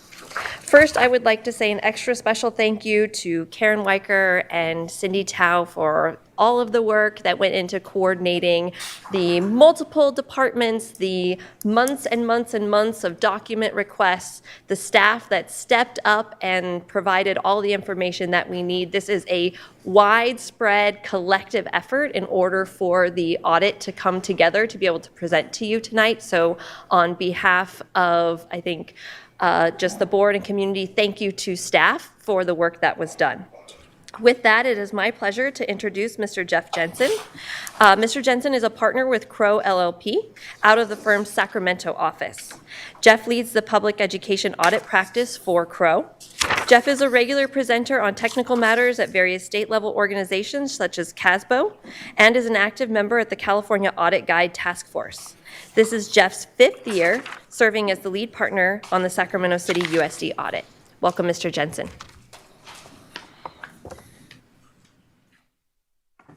All right, thank you. Good evening. Good evening. It's my privilege to be here to present the audit results for the year ended June 30th, 2024. I have a couple slides to go through here rather than the 100-page audit report here and distill things down into some key highlights for you. And I'd be happy to answer any questions that you might have. Just a quick background on our team. I lead the effort for this audit as your engagement partner, but there are two other partners, Jen Aris and Brian Archambault, that are a part of reviewing to make sure that my team is adequately performing and executing the audit according to our standards. And then some of the key members of my team include Charles Ribley and Tori Jockel, who both do a phenomenal job of leading and conducting this audit. I know some of you are new, so the background on Crow, we're one of the largest firms in the country, but have a specialty of working with California school districts. My engagement team is completely based here in Sacramento. It allows us to be on site to work with you, and we work with some of the largest school districts in the state of California, including yours. As was mentioned, this audit, there's a lot that goes into it, and it started quite a while ago. It started back in the springtime with an understanding of the district's operations that we go through to update every year. It helps us develop our audit approach, which is based on a risk and material misstatement and a look at internal controls. So our first visit is in the spring timeframe there to look at to go visit your school sites. To do some of the state compliance and start on internal controls. We also look at some federal compliance at that point as well. And then we return in the fall, in the October timeframe, to actually audit the numbers of the district and then be here tonight to be able to present the audit results to you. For the year ended June 30th, 2024, there were actually no new accounting standards that had a significant impact to your financial presentation. GASB 100 was new, but it doesn't really change much in the presentation, but it was properly applied. Looking at audit adjustments, there were no corrected misstatements as part of the audit process. We did have a few uncorrected misstatements, so these are smaller differences that we keep track of essentially as we go through the audit to make sure they don't aggregate into a material amount. Some of these are the same as last year. Some of these are a little different. So the first one there on the internal service fund for self-insurance. Technically, by accounting standards, a portion of your net pension liability should be allocated to that fund. It's not something that anybody really does, but it's something that the standards say you have to do, so we have to track it essentially. And it's not a material number, so that adjustment is not made. The second related to the GASB 31 adjustment related to your cash and county treasury and marketing your value to fair value. And there was a discrepancy in the calculation this year. Again, it was not material to the district's financial statements, so that number wasn't actually adjusted. And then lastly was in the building fund as part of looking at your cutoff at the end of the year to make sure all the expenditures are in the proper period. We did find that there was an invoice for service that was for services that were conducted during fiscal 24 but was not accrued as part of your financial statements that were given to us to audit. Again, that's not a material number to that fund, so the decision was made not to make that adjustment. Just some other communications we're required to share with you as a board is that we did not have any difficulties in completing our audit. We had no disagreements with management, and we're not aware of any other consultations with other accountants. So that would be if we had discussed an accounting treatment and the management didn't like what we had to say, and so they went to our competitor and said, hey, what do you guys think? And then try to pit us against them. That would be opinion shopping, and that would be something we'd have to report to you. I'm happy to share that we did not have any of that. Things went very smoothly related to the audit. We had no other significant or adverse events that occurred that need to be brought to your attention. All right, there's several different opinions that are part of these financial statements. The first is the financial statement opinion itself. And for the year ended June 30th, 2024, the district received an unmodified opinion. That's the type of opinion you want on your audit report. That means your financial statements are free of material misstatement and comply with all applicable accounting pronouncements. The second opinion is on federal compliance. For the year ended June 30th, 2024, the district received an unmodified opinion regarding federal compliance. So you had no federal compliance findings. So again, good news to report. Last is under state compliance. The district did receive a qualified opinion that is consistent with prior years as well. There were a couple of state compliance findings, and I'll go through those here in subsequent slides. It's always good to kind of step back and say, look at the financial picture overall for the district. And at June 30th, 2024, the district had approximately $1.8 billion in assets. Your net position was a negative $150 million. That's something that's fairly typical with governments because of your participation in net pension liability and net OPEB liability. And as you can see that that's about $700 million just right there with those two line items by themselves. For the year ended June 30th, 2024, there was a positive change in net position of $166 million. Your general fund balance at June 30th, 2024 was $298.8 million and had a positive change of $40.9 million. All right, as we look at the findings and recommendations that were in this year's audit report, we have eight comments. The first one relates to Associated Student Body.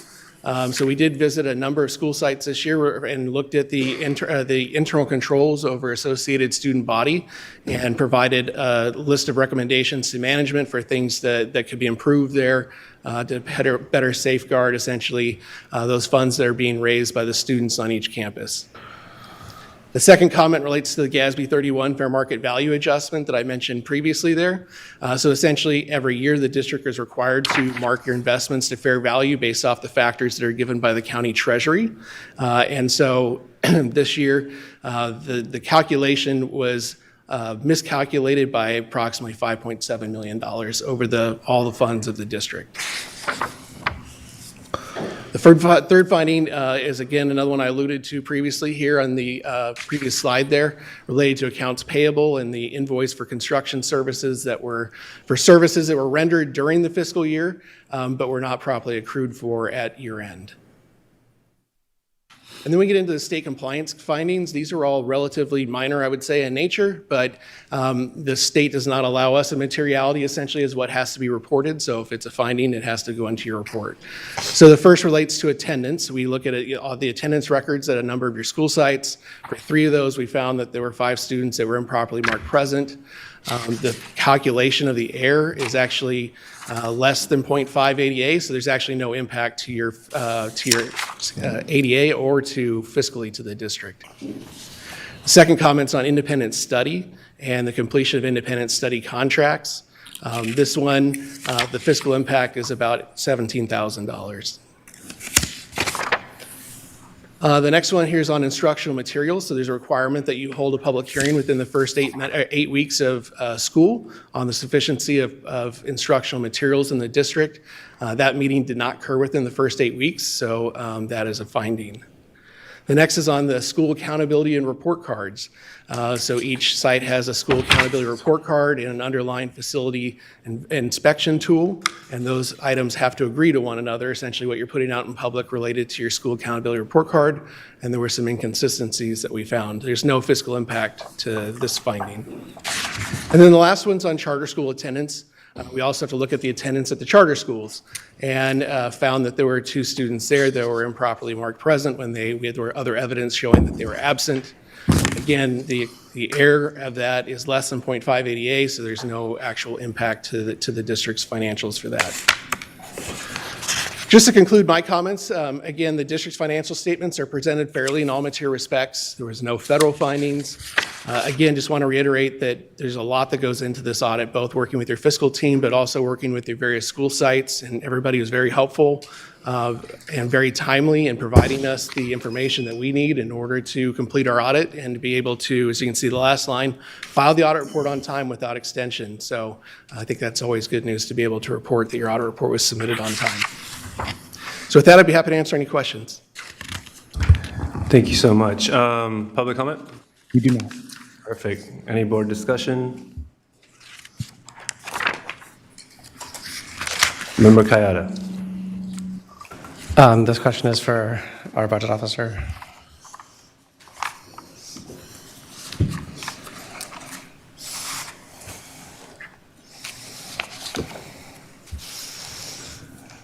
Good evening, everyone.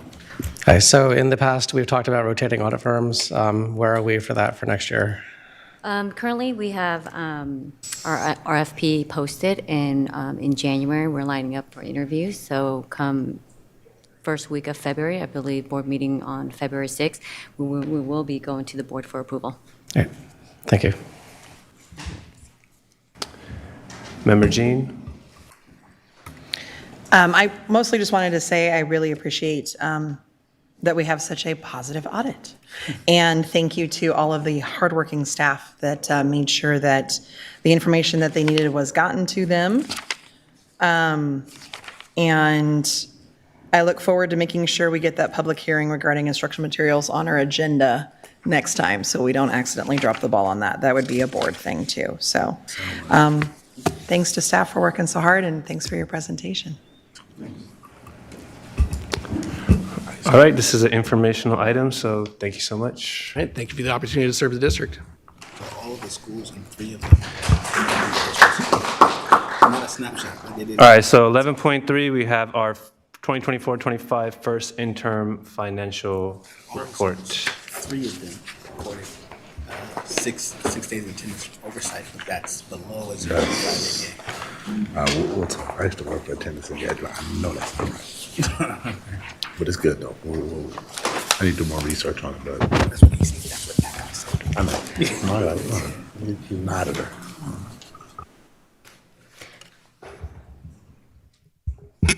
Good evening, President Singh, members of the board, Superintendent Allen, and members of the community. I am Cindy Tao, Assistant Superintendent of Business Services. It is my pleasure to present the 24-25 first interim financial report for qualified certification. First, I want to say thank you so much to Christian Ramirez, Interim Director of Budget Services, and her team. So many people contributed to this report, and their time is appreciated. The entire report is available in the board materials and on our website. The board adopted the 24-25 budget earlier this June. This report provides budgeting updates and actual through October 31st to best understand the district's current financial position. Our presentation will provide a summary of the entire report looking at general fund revenues, expenditures, changes to fund balance, and multi-year projections. In tabulating these numbers to present the report tonight, we represent the collective effort of all staff working together to maintain district solvency, stability, and local control. This slide is our district guiding principle with our commitment to equity as the priority lens to our work. This is a list of helpful acronyms for anyone who may not be familiar. Don't get intimidated, it is a lot. This is an overview of the agenda item that we are going to present tonight. This slide is a reminder of the annual budget cycle, which never stops. We're always balancing 3 years at the same time, closing out the prior year, managing and implementing the current year, and planning and developing the next fiscal year. We are currently at the blue arrow, which again is actuals through October 31st and projections, incorporating those actuals through the end of the fiscal year. Note that the LCAP, Local Control Accountability Plan, process and budget process overlaps, as it is specifically intended that our resources are aligned to our goals and our visions. First, we're going to take a look at revenues. Again, these are actual through October 31st and updated projections based on those numbers. About 74% general fund revenues are unrestricted, while 26% are restricted for special purposes such as Title I and special education. Unrestricted funds are largely discretionary, and restricted funds are spent according to specific rules. We receive revenues from 4 primary resources. The largest is 71% being the local control funding formula, also known as LCFF, which is from the state of California. Next, federal provides 7% of district revenue, state at 20%, and local revenue is about 2%. This chart provides an overview of revenue by source at 2 different snapshots in time, at our adopted budget and first interim through the end of October. Total projected revenue for both restricted and unrestricted for fiscal year 24-25 thus far is $686 million as for the first interim. There was very little change in revenues overall. This slide provides high-level information on the revenue changes represented in the previous chart to call out some big adjustments for you. Next, I'm going to move to expenditures. About 55% of our general fund expenditures are unrestricted, while 45% are restricted. This chart compares expenditures from the adopted budget in June to first interim in October. While overall changes are minor, increases in services, operating costs, and capital outlay reflects more projects, more equipment purchases, and routine maintenance expenses. This doesn't indicate instability. First, expenditures total is $860 million, which is a 13.2% increase since adopted budget. Looking at the larger changes, You can see here that certificated and classified salaries and benefits increase.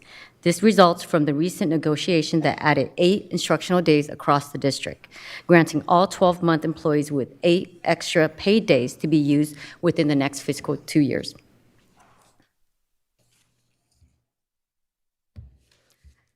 Next, this is a look at the total general fund contribution for this fiscal year.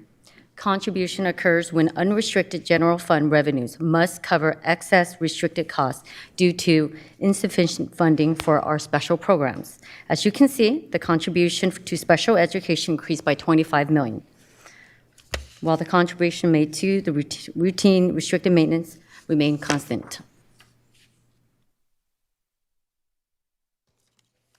This chart shows the comparison of total revenue to total expenditure in our 2 snapshot timeframes. Next, a look at how general fund balance is changing alongside revenue and expenditures total. As you know, fund balance is a projection of the one-time ending balance dollars that are a result of any surplus or deficit of overall budget spending. Finally, let's take a look at the remaining special funds, as well as the multi-year projection update.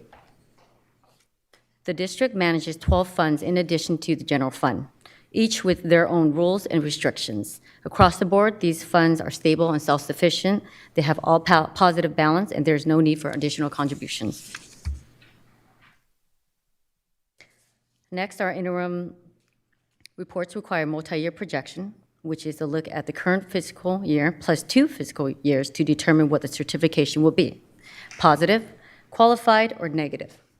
Again, staff is recommending a qualified certification for this evening. While we are experiencing declining enrollment, our financial outlook remains steady.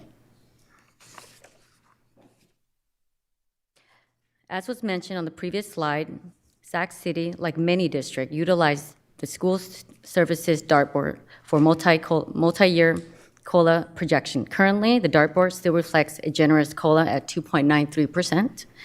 For 25-26 and 3.08 or lower for 26-27. Let's look at major expenditure assumption in the multi-year projection. For 24-25 and 25-26, we anticipate 1.4% salary increase for teachers and 0.7% for support staff. Steady STRS rate, STRS is constant, a 0.037 rise in PERS rate, and a 0.8% increase in health costs. One-time project finish spending on books, supplies, and services will decrease. These plans reflect our commitment to taking care of our staff while managing resources responsibly. Here's our enrollment. This is the historical enrollment numbers. District enrollment has declined due to falling birth rates and families moving out of state, a trend seen across California. As of October census, enrollment was approximately 37,000, and we're down about 1,100, which is 3% from the previous year.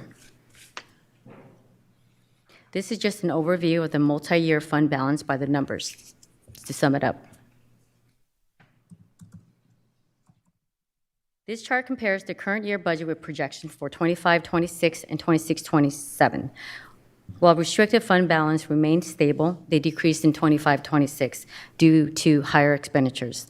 By 26-27, the balance declines further, driven by increased salaries, benefits, program contribution, and at the end of one-time restricted revenues. The chart also reflects some unrestricted deficit spending, which we'll continue to look at together to address any right-sized needs through a collaborative and transparent progress going forward.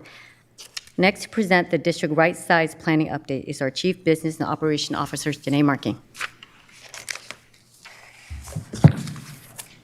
All right, thank you so much, Cindy. And I apologize right now, I might go a little over time, but I'm gonna go through this as quickly as possible. Good evening again, I'm Janae Marking, Chief Business and Operations Officer. In our time together, I'm going to provide an update on the approved budget right-sizing plan to our newest members of the board. Welcome and congratulations. I have a quick overview of our recent past and the ongoing discussion we have been engaged in regarding the SEIU budget.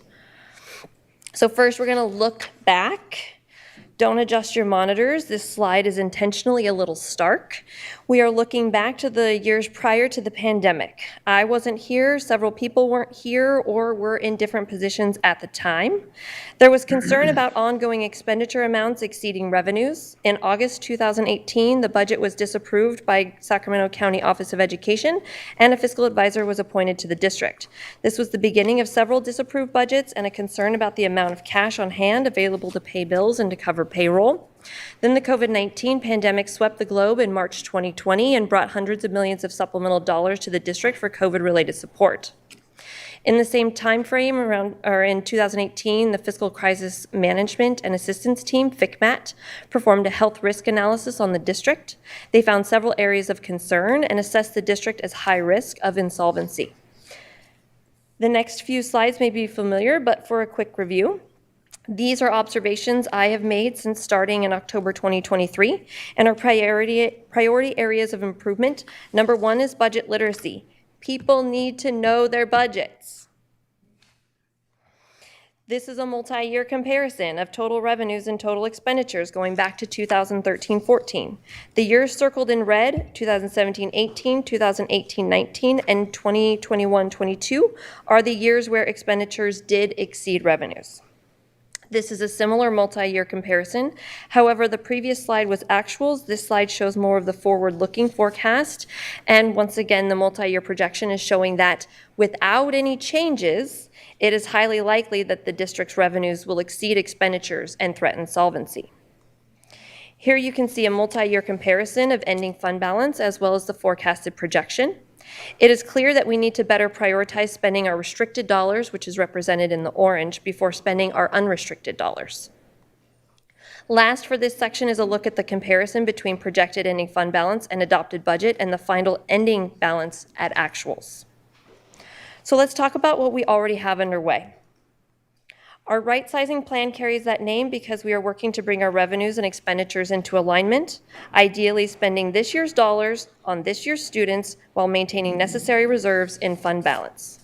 This is accomplished by finding ways to increase revenues, decrease expenditures, or ideally both.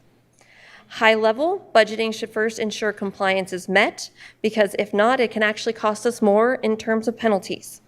Then we have routine operations and then supplemental, which is all done through the lens of LCAP because it establishes the priorities that are most important, accomplishing our stakeholder-informed goals. A few months ago, we in Business Services implemented the Great Reset. Remember this? Well, yes, it was a memo, a rather long memo. Bulletin BS 14 regarding Board Policy 3400 for financial management systems was published to alleviate confusion, establish processes, and significantly reduce the need for exceptions within our system. It has been met with a lot of appreciation for the clarity and support it provides. With the leadership of Christian Ramirez, so much work has gone into rectifying the issues within our position control system that were identified in that FCMAT report. And for the last 12 months, we have been working on a complete redesign of the budget development process for 2025-26 budget. Every department and site leader is engaged with comprehensive allocations of their resources and support to align those to their goals. It is truly a decentralized approach, which to me is the most optimal. I am personally facilitating each meeting with a collaborative team representing multiple departments. So far, the feedback has sounded like, "I've never seen my budget before," or "This process is so great, it's so much better," and even, "Thank you for forcing us to be accountable." The first year is not perfect, it's clunky, but we're learning a lot, and we're doing it together. It will only continue to improve. So right now, our work is about analysis and accuracy. We need to know where we are, what problems exist, so we can continue to resolve them. No part of this process is intended to force reductions on classrooms or leave students without support. The majority of changes from 2024-25 to 2025-26 that will be coming your way are really about removing the items that have been covered with one-time dollars and are now expired. In June, we made these commitments to each other. This is the work that we all have to do together. Janae cannot fix the budget on her own. The number one commitment is to prioritize people, as we are an organization of talent. SEUSD proudly offers competitive salaries and the very generous 100% coverage of benefits, not only for employees, but their families as well.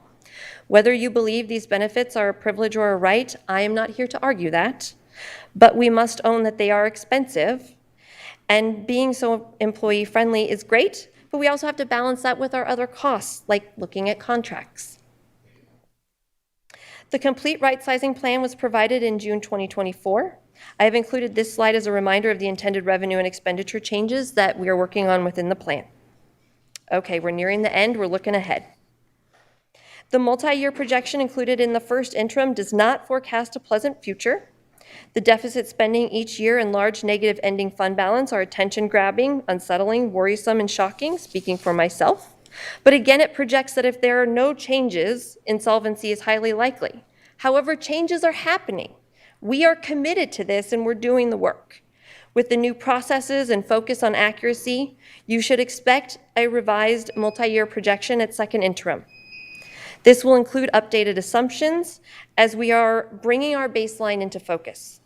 However, additionally, the multi-year projection will also be updated to show the SEIU agreement that was just approved. And remember, that cost is each year. There are multiple corrective actions in motion related to the district's action plan for our special education program that also need to be added. We are caught up on negotiations and no labor contract is overdue. Yay. However, negotiations for upcoming years are about to begin. This slide provides the escalating amount of the contribution to the special education program. These dollars are contributed from general fund unrestricted dollars because the dollars we receive for special education do not cover all needs. In no way, absolutely no way, is this the fault of students or families that receive these services. Before we wrap up, a few quick notes on AB 1200, the presiding legislation for our financial accountability standards, which includes this reporting period of first interim. It is the intent of AB 1200 that we are working in mutual collaboration with our oversight agency, the Sacramento County Office of Education, to monitor and improve our fiscal conditions. And here I have pulled the language out of Ed Code establishing the definitions of each type of certification for you. As Cindy presented, we are recommending the board approve a qualified certification based upon our current financial reports. Now remember, let's go back to that past history again, just once more for a moment. I will read an excerpt from a letter received from the county office on January 14th, 2020 regarding the district's budget. Quote, based on the multi-year projections and assumptions provided by the district, it appears the district will meet its 2% unrestricted reserve requirement for the current fiscal year and for the first subsequent fiscal year, but will fall short by $11.3 million in 2021-22. We concur with the district's negative certification. I provide this because I think it was important to highlight that yes, in 2020, a negative certification was recommended and approved. However, the multi-year projection in front of you right now is arguably worse than the one described in 2020. Yet, per the definitions in Ed Code 42131, we find our district as objectively qualified for our recommended certification. This is not to blame, shame, devalue, undermine, or judge actions of the past. I'm not sure why it was different. I'm not sure about the determination that was made at that time. But my point is to establish that, per the prior slide, alignment of facts and goals is important in the relationship between us and Sacramento County Office of Education, and this is how staff is operating on behalf of the board. To conclude this update, a reminder that we are working together because we are looking to the future and know it is bright. I don't think a single person in this room, throughout this district, or within our community is willing to sit back and abdicate local control of our district. Nor do I believe that we will fail to do the work that needs to be done. And there is work that needs to be done. It is important to know our past and to learn from it, because shame on us if we repeat it. Also, I know the wake does not drive the boat. The revision of our budgeting systems is surfacing many past practices that we can improve and are already implementing changes for the better. Our multi-year projection tells us we need to act, and that's what we are doing. The revision we will present in the spring may look better, it may look worse, but the accuracy will be improved, and we will continue to be strategic about the right sizing decisions we are making together. We are doing this work, and we will balance the known deficits in our budget. With that, let us conclude that, again, we are recommending a qualified certification to reflect our ability to meet current obligations while also proactively planning for long-term financial stability. That concludes our presentation. I apologize for going over time slightly, but we are happy to engage in any discussion and, again, look for your approval of the certification. Thank you. That was great. That was.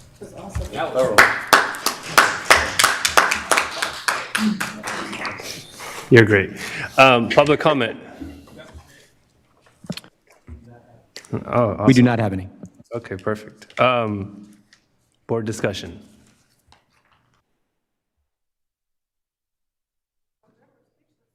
I'll take that. Member Jean. I do have a lot of notes, but you went fast and there's so many slides. So I'm going to try to, I was hoping somebody else would go first. So I'll start, I guess I'll just go from beginning to end. I'll start on slide 21. You talked about the contributions to special education being adjusted on historical trends, et cetera. We know that special education, the fact that, are we at 50% of our general budget, not 50% of our sped budget comes from general ed, or is it less or more? We'd have to do that calculation Okay, for you. no worries. But we'd be happy to. Yeah, just the fact that we know that special education and the funding that we get, IDEA, has never been fully funded from the federal government. That comes from our general funds, et cetera.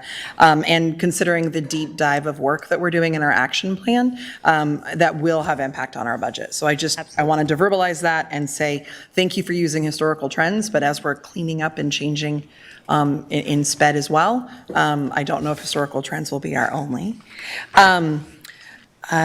Cindy, sorry, Tao.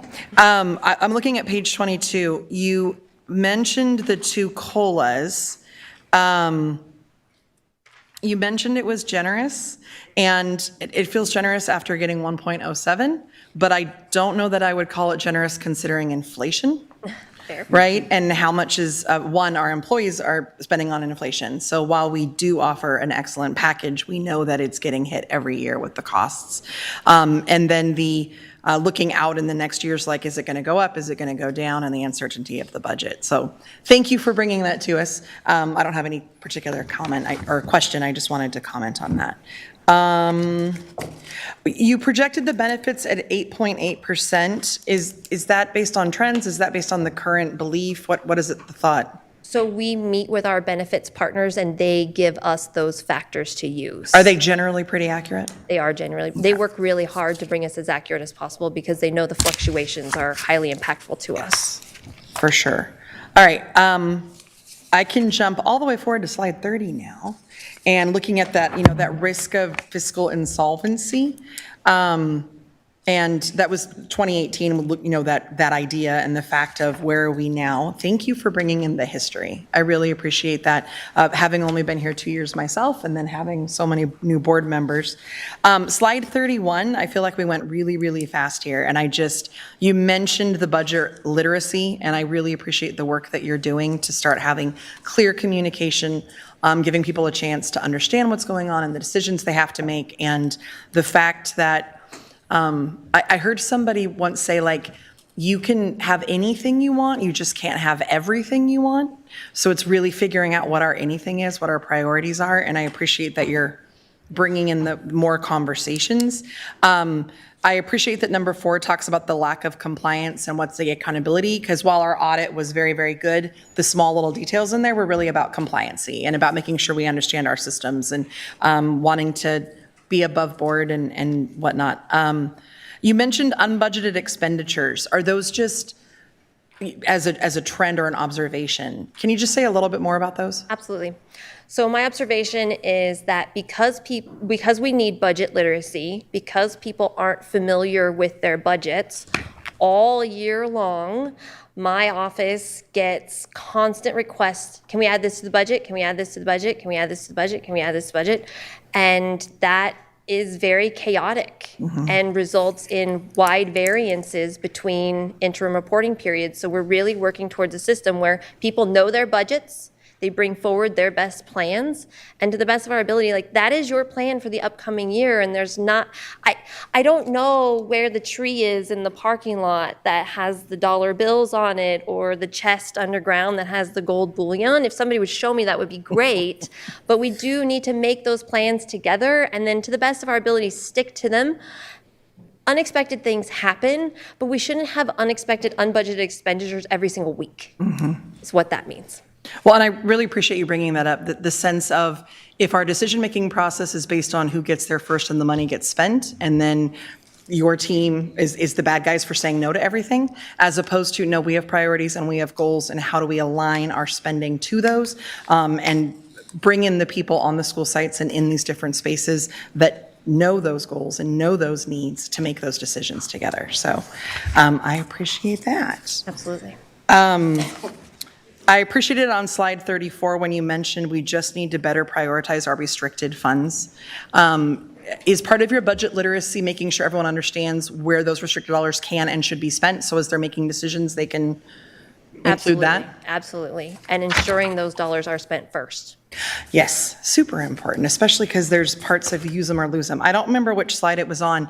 I think this was part of what you were presenting, Cindy. You put a lot of like different funds that are coming in. How many more one-time dollars? Like, are we pretty much up? I know ESSER's been spent for the most part. Is there anything else that's expiring soon? Yes, we have the Arts and Materials Block Grant, which I believe ends 26. 26, 27. 26, 27, Learning Recovery Block Grant.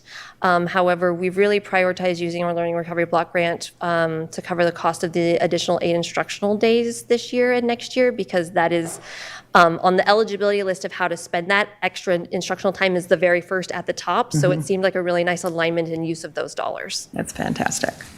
Because I know that in the spring, we're going to have some conversations around those ESSER positions and ESSER-funded things, that it's going to be a tough conversation for all of us. I'm on now slide 40 with the Great Reset. You mentioned it was Board Policy 3400? Yes. And bulletin, you called it something that they were appreciating. We name our bulletin, or we number our bulletins, so this one in particular was Bulletin BS 14. What does BS stand for? Just curious. Business Services Bulletin. That makes more sense, but BS is, let's BS this. Yes. Sorry, folks. A little bit of laughter. It is the thing that goes along with being business services. Yeah. I wanted to emphasize yet again, and I know you spent a little bit of time on this slide as well, this Great Reset. If I'm thinking about the little bit of history I know, and the fact that the district was close to insolvency, I cannot speak or judge to that. I have no idea. But I know, being an educator in 2020 and 2021 with ESSER funds and these amazing resources coming to districts and funding us in ways that we've all been aching for, there was almost this element of like, how do we spend this and where do we spend this, because we're not used to having so much. And now we're in that tough place of those monies have been spent and that well has dried up. And now we've really got to figure out what makes a strong budget in Sac City. Yes. And I'm excited to be a part of the board that gets to do the work with you, because this Great Reset is going to be all of us. So thank you for continuing to keep us informed. And as you mentioned, board policy, on a side note, we've started talking about how many board policies we need to update. At CSBA, I went to a great training, and I've got some ideas, and I'm excited to do that, because part of our board policy needs to make sure we're clarifying our vision so that the district can set goals, so that the money can be spent to make those vision and goals happen. So thank you for this Great Reset, and I'm in for it. Thank you. Slide 41, just the fact that this is redesigning and decentralizing these decisions. I'm assuming the decentralizing comes from like, hey, folks, those are your budgets and you're the experts and you need to decide. It's not on us to be the overseer. This is what you've got and send it. Well, and I, for yes. sure, am not an expert on the best thing for academic programs, right? Like, I depend upon my colleagues in academic programs at sites to determine what that is. Yep. Yes. Exactly. Sorry to cut you off. Super, super important. Slide 42. I really love that last fifth statement on there. We are an organization of talent. I don't, just to hear the idea that we're about supporting our experts who spend their lives dedicated in their classrooms and in the school buses and cafeterias and offices and school campuses and all the amazing learning spaces that we have, that talent and that expertise it's about collaborating all together and aligning together, because our students deserve the best from us in that. And aligning our resources is super, super important. The last thing, like I said, I'm sorry, it's just lots and lots of notes. No, I love it. Going to the reporting cycle, slide 46, and thank you to whoever is quickly going through all those. You just mentioned if there are no changes, we're headed the same way. And it kind of dawned on me that the definition of insanity is doing the same thing. So again, I just want to reiterate, I so appreciate this idea that we are resetting, we are reanalyzing our budget, we are considering our history and looking to the future, because if we don't make those changes, similar to what we need to do in SPED and are beginning to do in SPED with our action plan, that all has to happen in collaboration for us to give them the education they completely deserve. Well said. So with that, the last slide, it was your last slide.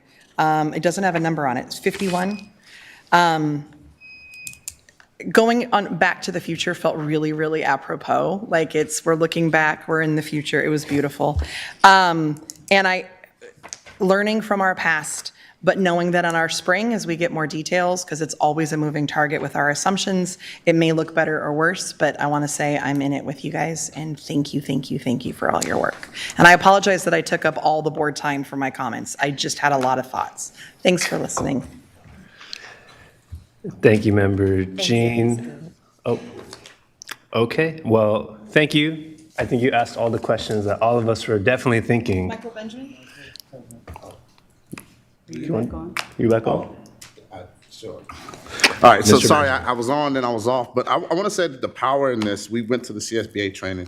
To me, it lies within, and I love it, first of all, very great job.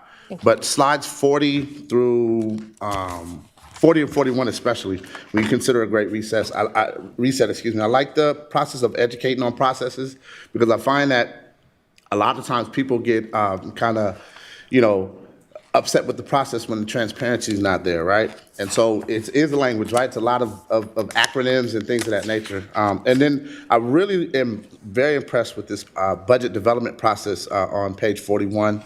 I think that although we're talking about budgets, this is something that can be used throughout the district when we talk about, how to put together processes for a lot of programming, right? It contains words like holistic, transparent, and then at the end it says strategic alignment of resources. And so I think that all three of those feed into, how we align and come to, an agreement about things. And so I just wanted to make a comment and say that I was very impressed with that, and I look forward to seeing how this pans out. Thank you very much. All right. Any other comments? This is an action item, so we'll need a motion. Member Rhodes moves. Anybody second? I'll second. All right. We'll start with the student preferential vote. Aye. Member Jean? Aye. Member Kayada? Member Benjamin? Aye. Member Navarro? Aye. Member Rhodes? Aye. Member Singh? Aye. Member Ibarra? Aye. So moved.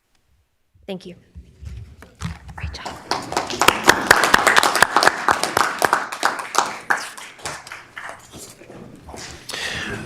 All right, next up we have item 11.4, special education update. Ms. Wright, Ms. Bryant, Mr. Linares, Ms. Finley, Ms. Taylor. Good evening, Board President Singh, members of the board, and Superintendent Allen. I am very pleased to introduce this evening's special education update and the dedicated team members, Becky Bryant, Interim Assistant Superintendent of Special Education, Giovanni Linares, SELPA Director, Erin Finley, Assistant Superintendent of Curriculum Instruction, and Dr. Iris Taylor, Consultant, who have joined me tonight to present and answer questions that you may have. But before we begin, I'd like to acknowledge the exceptional leadership currently guiding our special education department. We are fortunate to have 3 experienced and deeply knowledgeable professionals supporting our efforts. I want to bring to your attention Becky Bryant, who previously served as Director of Special Education. She has returned on a temporary basis to fill a critical vacancy and ensure continuity of services and supports for our students. Additionally, Dr. Iris Taylor, our former Chief Academic Officer, is also contributing her extensive expertise, focusing on special projects in an interim capacity. Both bring a wealth of experience and unwavering commitment to improving outcomes for students with disabilities and their families. With their guidance, our department continues to maintain stability and work diligently to meet every child's needs. This evening, we will share updates on our key initiatives, highlight improvements we have implemented this year, and discuss our ongoing strategies to enhance the delivery of special education services throughout the district. We welcome your questions and look forward to a productive conversation. And with that, I'll turn it over to Becky Bryant.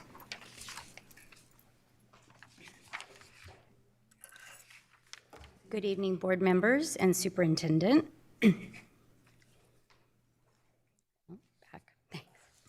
As always, we use this slide to ground our work in everything that we do.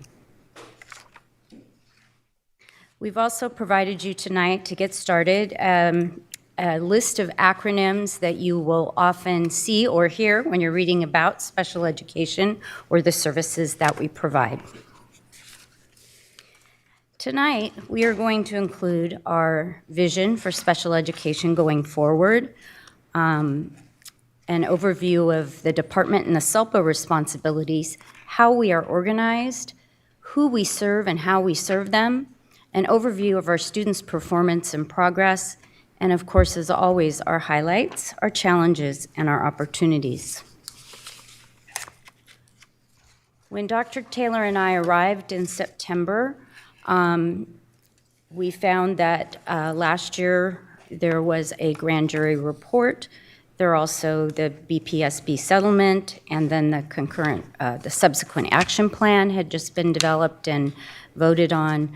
There was a notification by CDE of continued noncompliance that triggered California Department of Education and a technical assistance provider to come into the district to assist us.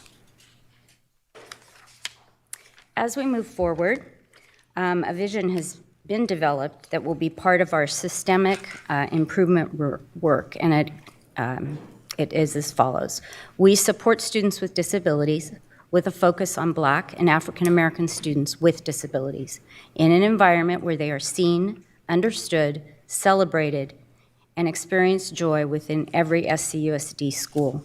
We will ensure that every student, regardless of their background, is given an equal opportunity for success, grows academically and social emotionally, and to foster an inclusive community that values diversity and promotes equity for all. The special education department responsibilities include many things. We identify and evaluate students to determine their eligibility for special education.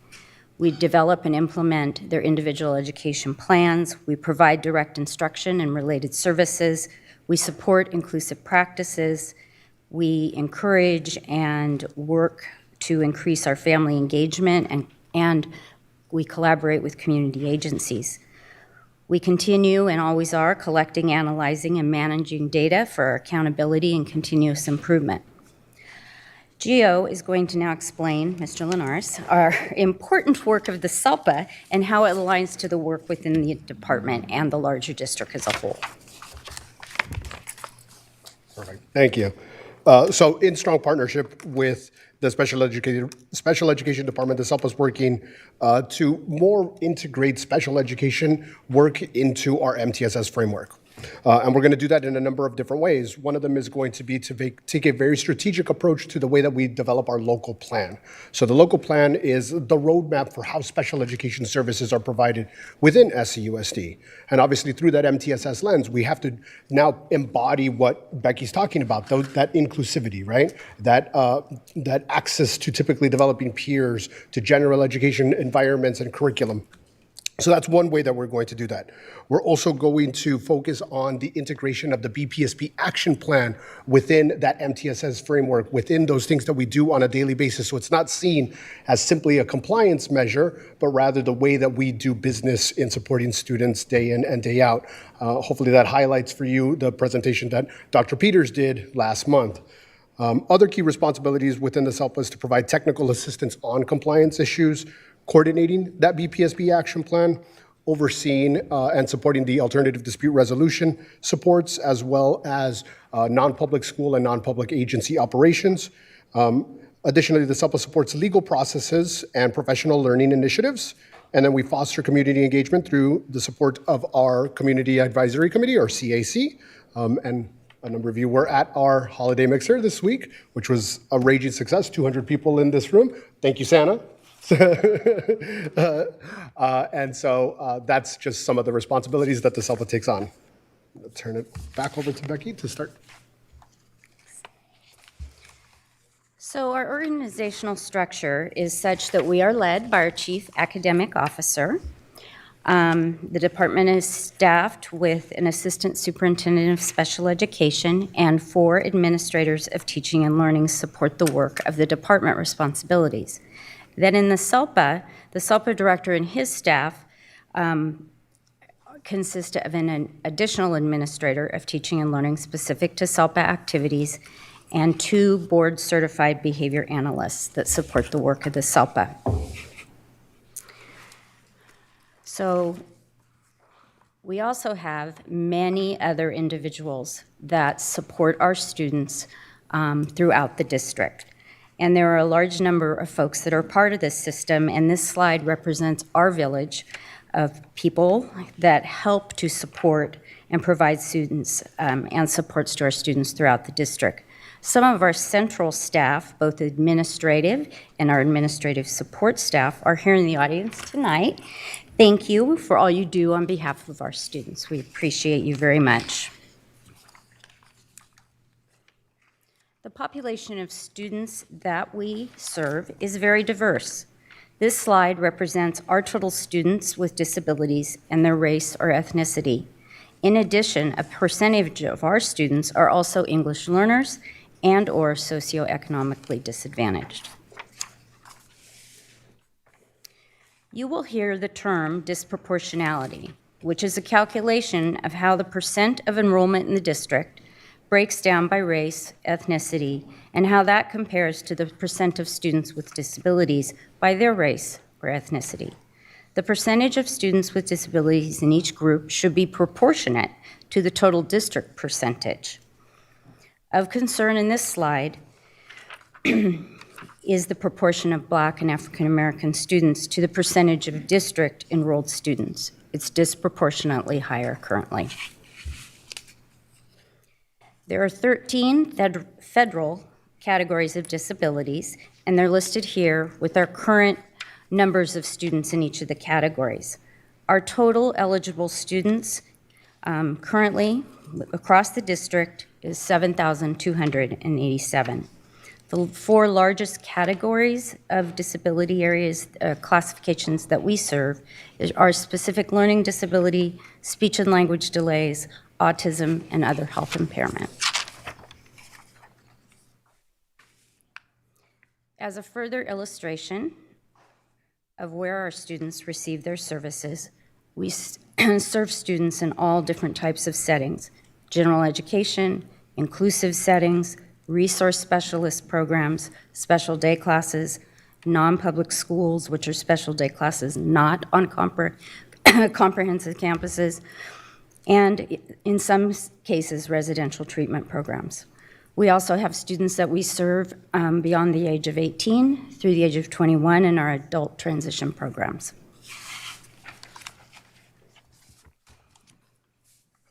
Perfect. So I'm going to take us a little deeper dive into some of that data, into some of those environments where we serve students.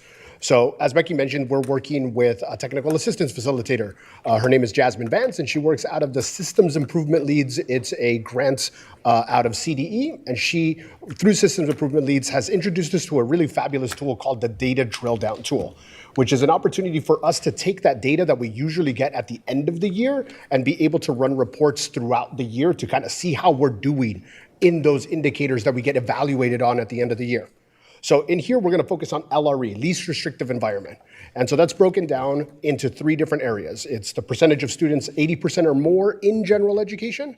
And so the last official report that we got was from 22-23 and showed that about 60.5% of our students who have special education services are being educated with their typically developing peers 80% or more. The statewide target that year was 62%. With this cool tool that we have access to now, we can see what 24-25's goal is going to be, and we can see how we're doing right now. So as of December 11th, 2024, we know that the statewide target for the state is going to be 67%, and we are at 66.44. So we are right there to that statewide target. So in a very similar fashion with 5C in separate schools, we are trending in the right direction. We're trending up in more inclusive practices. We're trending down in separate schools. Those are the areas that we would want to see. And we're very, very close when it comes to that mid-year report, when it comes to separate schools as well. This is an opportunity for us to have conversations within the department and across the department in that MTSS framework to how do we continue to build that inclusivity, those inclusive learning environments, so we not only meet that target, but we exceed that target. How can we support students who are at separate schools and help bring them back into a learning environment with their neighborhood friends, with their typically developing peers, in order to meet that target as well. But we know that that's not just these folks here. It includes everyone, as been the theme this evening, which is we're all need to be collaborating and in alignment together. All right, additionally, I will go over some quick information regarding our data dashboard, our school dashboard. So overall performance, we're seeing mixed results across key performance indicators. There continues to be a need to focus on improvements in academics, particularly in English, language arts, and mathematics, but we're making progress in reducing chronic absenteeism. But graduation rates still remain a concern. So both English language arts and math scores are below the statewide average, and we need to focus on strategies to improve student learning and achievement in these core subjects. But we know that that happens, as we saw, as we increase inclusive opportunities. That means that we need to be better partnering with our general education partners so that we know how to support students in that environment with those strategies that will help them have their English and math scores go up. Graduation rate is below the statewide average, and we need to work on identifying and addressing barriers that exist out there. We need to know what is going on with our students that are keeping them from graduating. We should be working on cross-departmental collaboration to address access and opportunities, as well as expand our opportunities to alternative pathways to a diploma. Okay, so good evening, Board President Singh, board members, and Superintendent Allen. I'm going to close us out by highlighting, providing you with some highlights of some of the work that has been underway in the department, as well as some of the challenges and the opportunities. One of the highlights includes the expansion of our district-wide professional learning on compassionate dialogue. And the expansion is within the special education leadership team.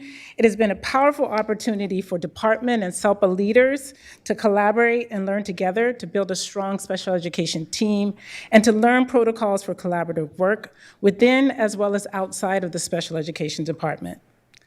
Another highlight is the SELPA's publication of a quick resource guide for site leaders with timely and relevant topics, and it's received positive early reviews. In addition, the department and SELPA are working together on developing a series of SPED-specific professional learning for site leaders that will begin in February. That will focus on topics within the guide, the resource guide, such as child-find manifestation of determination, effective IEP team processes, and analyzing their SPED data. We have heard from principals that it's been a while since they've had SPED-specific professional learning. Furthermore, we have had some very effective collaboration with our labor partners, and we really appreciate the partnership. This has resulted in work with SETA on new and revised position descriptions, stopgap measures to address our speech and psychology vacancies and challenges, an MOU around compensatory education. We're really excited that our compensatory education services will be provided by our staff. And our BPSB equity walks, recent, hot off the press, MOU signed, so those equity walks can continue. SEIU and SETA have also been working with us around just getting, vacancies are a challenge within the department. When we have vacancies, we have to contract out, and so just working with us around our contracting out processes. All right, there's always challenges, and so just to highlight a few, as I mentioned before, staffing shortages, and that's not unique to Sac City, but staffing shortages in special education is a serious challenge. Also increases in assessment requests and increasing caseloads within our special education department. Always focused on equity and inclusion and concerned about equity and inclusion, as Dr. Linares, I'm promoting you, Jill, as Mr. Linares has outlined. Those are continuous areas of challenge. And then, of course, legal filings and settlement. We spoke to you about CDE compliance complaints. And then, although listed as a challenge, it's also an opportunity, the Black Parallel School Board implementation, just because of the magnitude of the action plan, as well as the strict timelines.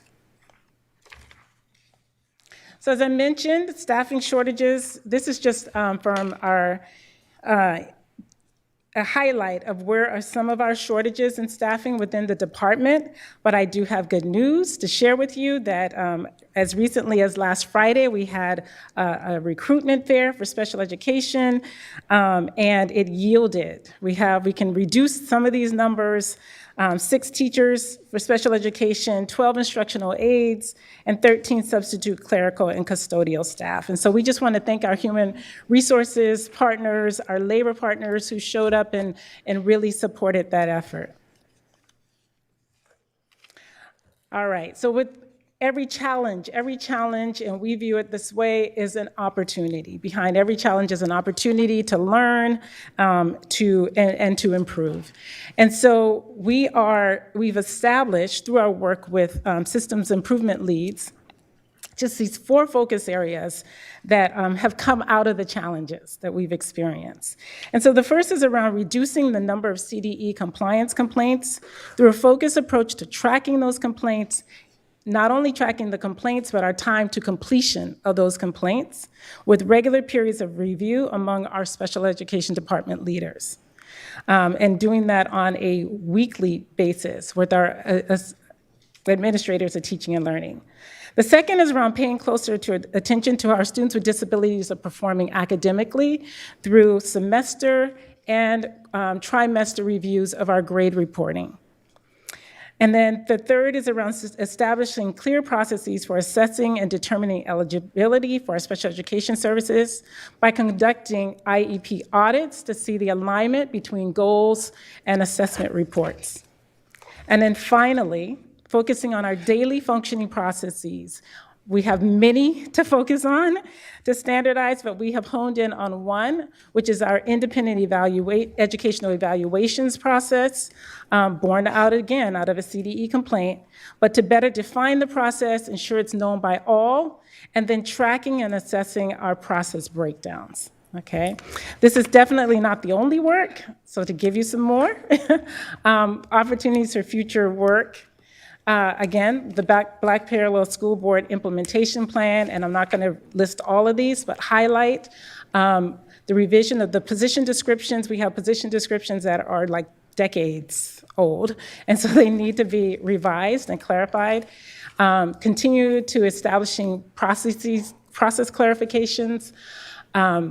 Budget development is underway. You just heard the first interim report. Departments as well as sites are going through budget development in January. And then additional work, ESY is coming up. So there's a lot of planning going on around our extended school year summer program for students with disabilities. And then our SELPA curriculum audits. We're just to ensure that the curriculum that we're providing for our students with disabilities is as robust as the curriculum that we are providing for our general education students. All right, so with that, I'm going to turn it over to Yvonne Wright to talk about the relationship of MTSS to this work. As we continue our efforts to strengthen supports and improve outcomes for our students with disabilities, in particular Black and African American students with disabilities, it is really critical that our work aligns seamlessly with the district's larger initiatives, including the development of a robust multi-tiered system of supports framework. In February of 2024, the board approved an MOU that included the installation of an MTSS design team composed of teachers, site leaders, central office staff, and SETA leadership to create a forum for open dialogue and strategic planning around establishing a district-wide multi-tiered system of supports to be implemented at all school sites. This group began meeting last spring and continued to collaborate to build the framework. We are looking forward to sharing a full MTSS design team update with you in the new year, sharing a full MTSS design team update with you. But for now, we want to highlight that our ongoing MTSS design work addresses multiple directives and actions within the BPS, the Black Parallel School Board Action Plan. While the MTSS design team is responsible for the design of the framework and the district is responsible for the implementation of the framework, the BPSB Action Plan provides critical expectations that help guide our work in the service of our Black students with disabilities. On this slide, you can see the general areas of alignment of the action plan with our MTSS work, with the bold items indicating recent updates. Specifically, since the November BPSB Action Plan update, our district team and SETA leadership have collaborated to develop a job description for 83 elementary reading intervention teachers jointly and agreed to this last month. There was a request for additional FTE to meet the 500 to 1 psychologist ratio and agreed to an MOU to outline and resume the site-based equity walks. And last, to discuss the consolidation and process for the cultural proficiency and staff capacity surveys. And with that, we can go to comments or questions. Brian, do we have any public comment on this item? We do have one speaker. We have David Fisher with 2 cards for a total of 4 minutes. All right.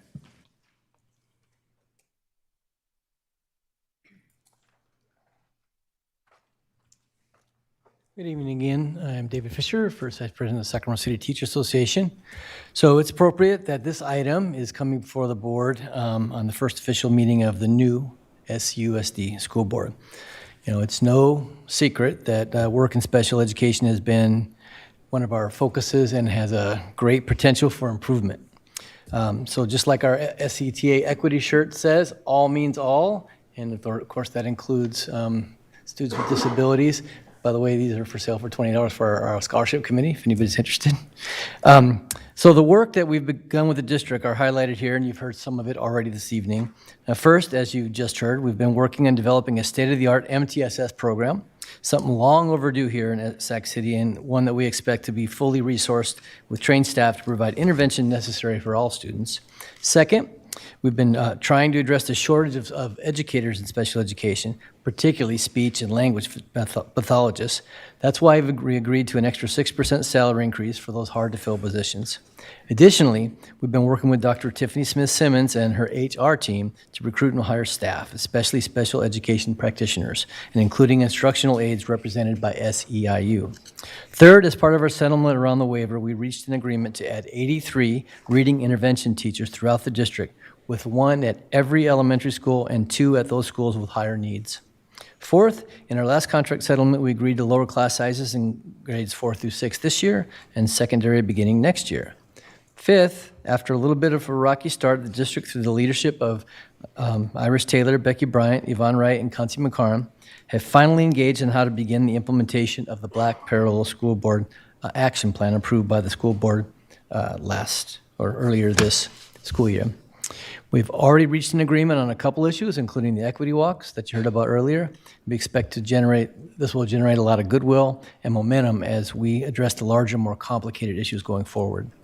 These various and overlapping paths, several areas where multiple discussions are already underway, will converge with our contract negotiations, which begin on February 4th. So as I stated earlier, there's a tremendous feeling of optimism, but we know we have a lot of work to do. We have a sort of a generational opportunity to set our students up for long-term success, and we can't wait to continue this work together. Thank you. Thank you. Board discussion.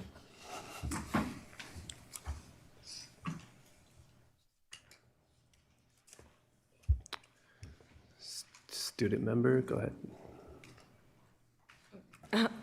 Thank you for the presentation. I really liked the vision statement, including this students with disabilities are seen, understood, celebrated, and experience joy. But I did have a question on it. You guys talked a little bit about professional development and ensuring that these students are being seen, understood, and celebrated by staff. But I'm curious if there's any actions being taken currently to kind of foster this like welcoming, I guess, atmosphere amongst general education students in like doing something similar with the general education population.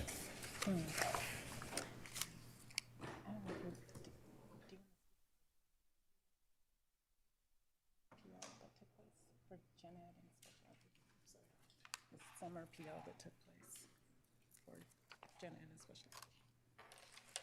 For students and for teachers. I don't understand. Let me just respond, or try to respond. So currently, I would say that the work is being done in different school sites, have different initiatives and processes, but system-wide, not yet. Okay, so that, I mean, when we talked about inclusion and inclusion and equity, that would be a part of our future work that we want to do. There's work that's happening at individual school sites around inclusive practices and creating those inclusive environments, as well as around PBIS, which is also a model for positive discipline, but system-wide is where we want to get to, where those things are happening, and it's a guarantee in every school site. Okay. Okay, thank you. I just wanted to share, I guess, my perspective as a general education student, because I think when I think of how my peers see students with disabilities, I don't think I would use the words seen, understood, or celebrated, and I think that's really an opportunity and a place we have like room for growth. And I'd love to see, I guess, just like more standardization of ensuring that like general education students and special education students are interacting with each other and actively like being made to interact in both like understand and kind of celebrating each other. I'd like to just offer a little bit there. Good evening, everyone. So a couple of approaches as far as this is concerned is our universal supports around culture and climate and how we are supporting our teachers, our administrators, and our students to build environments that all students feel like they belong and are included. And so every month, our culture and climate team distributes resources that are to be used with students and with adults, and a number of those focus on the rightful presence of students with disabilities in the general ed learning environment. We are also working with Supporting Inclusive Practices, which is a statewide organization. Kevin Schaefer and Janelle Mercado are working directly with our culture and climate team on how to promote the rightful presence of students with disabilities in our classrooms across the district. And so, like Dr. Taylor said, there are a lot of approaches being taken at individual sites, but I would also offer that the district-wide approach is about those tier one universal supports that we're providing to all students through those culture and climate resources right now. Okay, thank you. Member Kayada.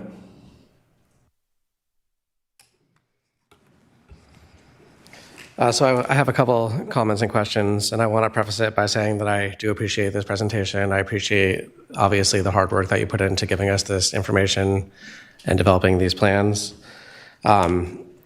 I also won't belabor us with my family's experience and my feelings about special education generally, which I've relayed on many occasions. But I think this plan to me feels iterative, and I don't yet have the confidence that this is what we need to overcome this, which I think is one of the top challenges in our district.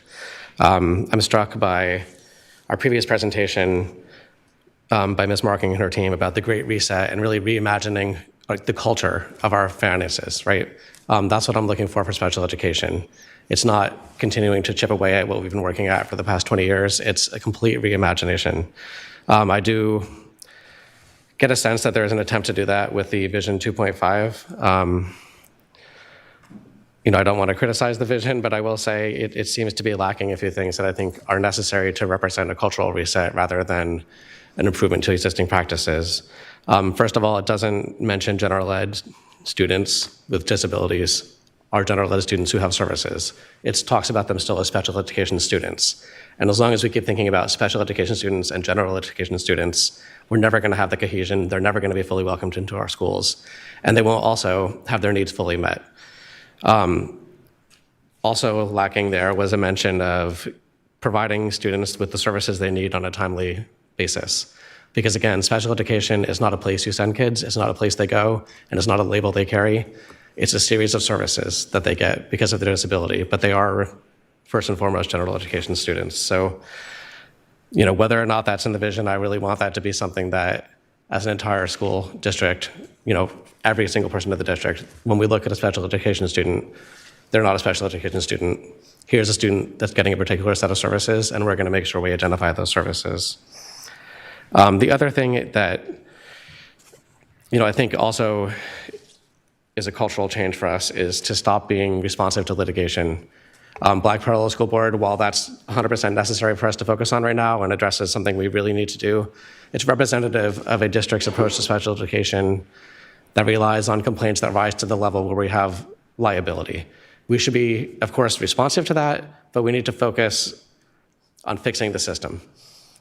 And we've already been working on this for several years. There's been real efforts made that are not unnoticed, but we continue in closed session to get these similar things. We're chipping away at the block. They're maybe not as egregious as they used to be, but we're still missing kind of the big picture of reimagining how we approach these students in order to address their needs, because families aren't going to go seek out lawyers if their needs are being met. They start worrying about the nitpicking details of us violating the law.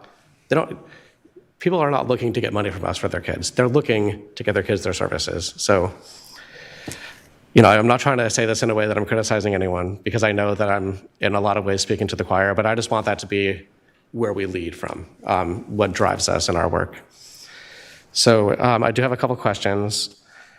So I'm wondering about what specific programs we offer to support students and teachers to get this from the district level really down to all staff. And I'm looking for more than, kind of like a monthly update. Like what can we do, and what improvements do we need, and what can the board do to support that, to get this information down to staff?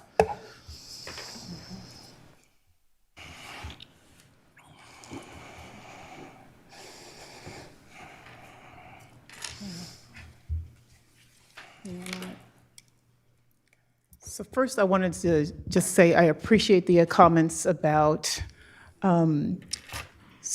that students are general education first and foremost. And a part of the presentation was, a small portion of it was about MTSS. And we had some conversation about whether or not we wanted to introduce that in this presentation, because MTSS is not about special education. It is about how do we best serve all students. And we've placed it there for that very reason. When we provide support for students, and that's all students, in a timely way, at the time in which they need it, then we will actualize for students our goal, and that is to ensure that every student, and that is students who receive special education services as well, the timely support that they need when they need it, we will probably reduce the number of referrals into special education that will impact disproportionate numbers of students that are identified in special education. And that's why we put that there. And so we would accomplish some of the goals of the Black Parallel School Board actions, so that where kids are getting the supports that they need in a timely way. Thus, we will impact some of the outcomes that are happening in special education that we don't want, right? So I just wanted to say that, because that isn't something that we have done in the past in Sac City. So implementing a framework and a structure for multi-tiered system of supports for academics, social emotional, and behavior for students, a tier 1, 2, and 3 system of supports for students. So I just wanted to say that. The other is that planning a system of professional learning. We can't do everything at one time, but we're going to ensure that educators on the ground will have a system of professional learning, a multi-year system of professional learning, timely so that they get the resources, the strategies, interventions that they need. Where every school site has a way to receive those supports and the professional learning that they need to be able to do this work. And can I add to that? Sure. I think what we're seeing and what we're learning is that that work, that development of that professional learning has to be done with our teachers, with our instructional aides. Those who are receiving the services, who are providing the services, have to be a core part of the development of what that looks like. And that just means more ongoing collaboration with our labor partners so that it's professional learning that is not just sit and get or drive by and that doesn't take, where we're expending a lot of funding on professional learning, but professional learning that actually sticks. That's what we need. Thank you, and I will hold you to that. Okay, just a couple more questions, and I'm still processing what you said, so I do appreciate it, but I'm not going to follow up because I'm thinking about it. Thank you. In terms of, and this maybe is a question for our next update, but in terms of where and how our students are being served, I would like to maybe get some sense of that data. Are they being served in non-public schools? Are they at their home school? Do they have to be transported somewhere? Do we change their home school? Like some sort of a detail on the profile of a special education student. And when I talk about profile, I also really want to see it by the demographic categories that we have here. So I want to know, for example, are Black students being sent to non-public schools and some other group are able to get the services at their school? If that's something that's happening, we need to know that. Yeah. So I guess that wasn't a question, a comment. And then, so one more question. Do we have an update on our progress on getting contracting under control? I know that we have hiring challenges, which you mentioned in your presentation, but what are we doing to get more SLPs and aides in the district, and kind of what's the status of the contracts generally? And I know we've got this in BC, so this is more for public knowledge. Yes, so I'm going to ask a clarifying question. So when you say the status of the contracting, can you just expand on that a little bit? So kind of, what's our progress towards bringing these services in-house? Okay. And are we winnowing down the number of contractors we're using? Yes, okay. So, this all ties back to what I said earlier about just the vacancies, right? And just the huge number of vacancies. And Mr. Fisher mentioned speech in particular as an area where it's not a vacancy that is unique to Sac City, it's a vacancy that is across the nation where there's a shortage of speech specialists. So just some of the recruitment efforts that are underway, right? We have a team that is going to, help me, CASHA, which is a big California conference of speech educators. And so, one of the plans is for us to send our own people. Our speech specialists talk about how when they were there last year, people were coming up to them and talking to them, and that they were a strong draw for folks at that conference. In addition to that, we are looking at things like how do we get the word out about the work of Sac City and the how great it is to work in Sac City, and they are the best people to sell that story, right? And so part of it is the collaboration with our speech specialists supporting that work around recruitment. We've hired, I think, 2 or 3, and this is going to sound piddly because we need so many, but 2 to 3, even within the last couple of months, we brought on new speech specialists. I think one of our areas of work is to be able to identify those people and get them onboarded faster right? So that they can begin working with our students. In terms of the contracting, our goal is ultimately to have our own staff in every area where we're understaffed.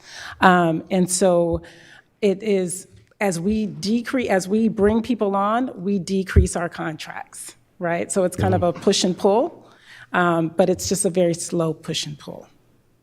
Okay, I really appreciate that, and just want to make sure you know that that's not a trick question. I really want to know because the same thing I said to the independent monitor. If there's a challenge and the solution is not something that's going to change overnight, at least tell us and ask us for what policy direction you need, because I know not all these are easy solutions, and if there was one thing we could do, we would have done it already. So let's acknowledge, be clear with ourselves and with our public what our challenges are, and we're going to work on them together. That's why I'm here. I'm here to support you, even though sometimes it might seem like I'm more angry than helpful, but this is something that needs to be done, so I appreciate the work and looking forward to future updates. Thank you. Thank you. Member Jean. I'll keep it quick because as you responded to Member Kayada, you addressed what I was thinking about. I first want to say I really appreciate you talking about the magnitude of the action plan and the depth of work it's going to take to do this, and that all of us have to do this together. I really appreciate the organizational structure. One of the things I've just had a hard time is getting my head around our special education department, and so it's wonderful just to be like, okay, there are the employees that we have, and I appreciate Member Kayada's request of like, can we also start seeing how the students are a part of that? I think that's a great next step for just helping us understand the magnitude of the work that you all are doing in this. I really appreciate the collaboration, and thank you, David, for bringing up the work that SCTA is doing and that we're working together to make this happen. I appreciated the mention of cross-departmental, how important this is, that it is gen ed students and that receive additional services, and that if we're siloed, that's not going to solve problems. And so I appreciate that cross-departmental work is happening. As I was on slide 21 and looking at the particularly collaboration with the SELPA on professional learning and with SCTA around and SEIU and contracting services and all these different layers. You mentioned the specific training for special education lead teams right now, and my question was, how is that intended to trickle down, so to speak, to the teachers and the paraprofessionals that are really the first contact of any students coming, general education students and special education students, and you mentioned how they need to be part of the core development, and you mentioned bargaining. Yvonne, you mentioned that each site needs to have very specific access where they know where they're getting the help and the support, and so because we're at time, I'll say I'm interested in continuing to hear how we're making that happen. Yes. It sounds like you have goals and plans. I just want to hear that I'll echo Member Kayada, like, we're going to hold you to this. We're here to make this work together. So, right, thank you. Thank you. Member Benjamin. Yeah, so first of all, let me say thank you for your work. Within the district, I've worked as a instructional aide in the special education classroom, right? A reading interventionist and an IEP specialist, right? And so I know how hard it is. And until you've kind of walked that, kind of don't, it's tough, right? Let me say this about your vision. I actually like the vision. I mean, things can be, massaged as things go, but I really do like the vision. I think it encompasses everything that we need to address, especially pertaining to special education. In my opinion, and I look at things a little bit different, in my opinion, it kind of does speak to general ed students as well when it says, we ensure that every student, regardless of their background. When we say that, it doesn't mean that it's necessarily, a special ed, it can be general ed background as well. So I think that that's good. A question I'd have, though, is I was on page 7, slide 7, I'm sorry. Special education department responsibilities. One of the responsibilities says facilitating family engagement, collaborating with external agencies. Those external agencies, do they include community benefits organizations in the neighborhood? And the reason why I'm saying that is that's probably the best place to capture some of your instructional aides, right? These community benefit organizations where students are going after school, right? And spending time with these community organizations that are providing, outside resources, right? That'd be a really good place to capture some of them. They're already working with the students in the community, right? They're working closely to the school, probably not with the school, but I think my question would be, how does that look in terms of special education department responsibilities? How do you facilitate the family engagement, the collaboration, and can you give us examples of what the external agencies might look like?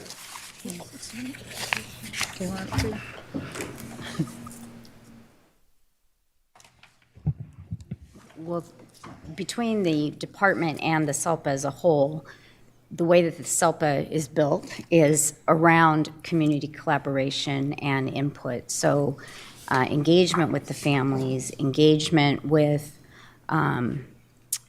agencies that serve families like Alta Regional Center, Warm Line, California Children's Services, a multitude of state community agencies where, part of what the SELPA does is build those relationships and bring them into the district for us to partner with.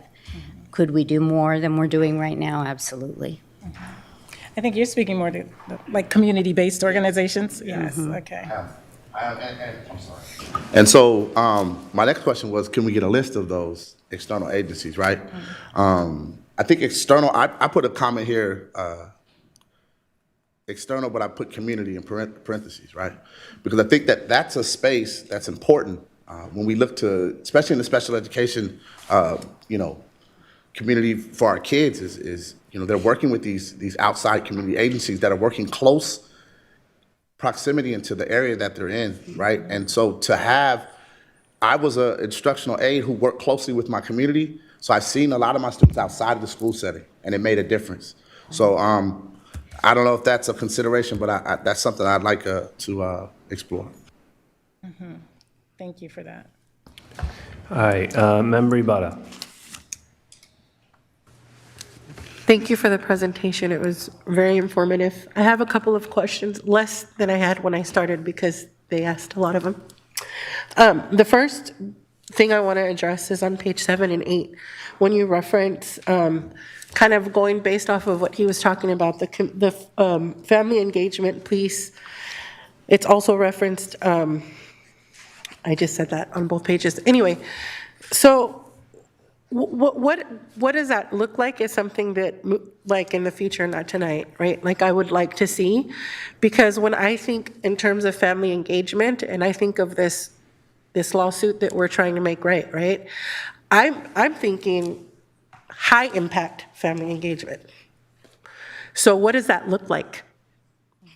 Because family engagement is broad, right?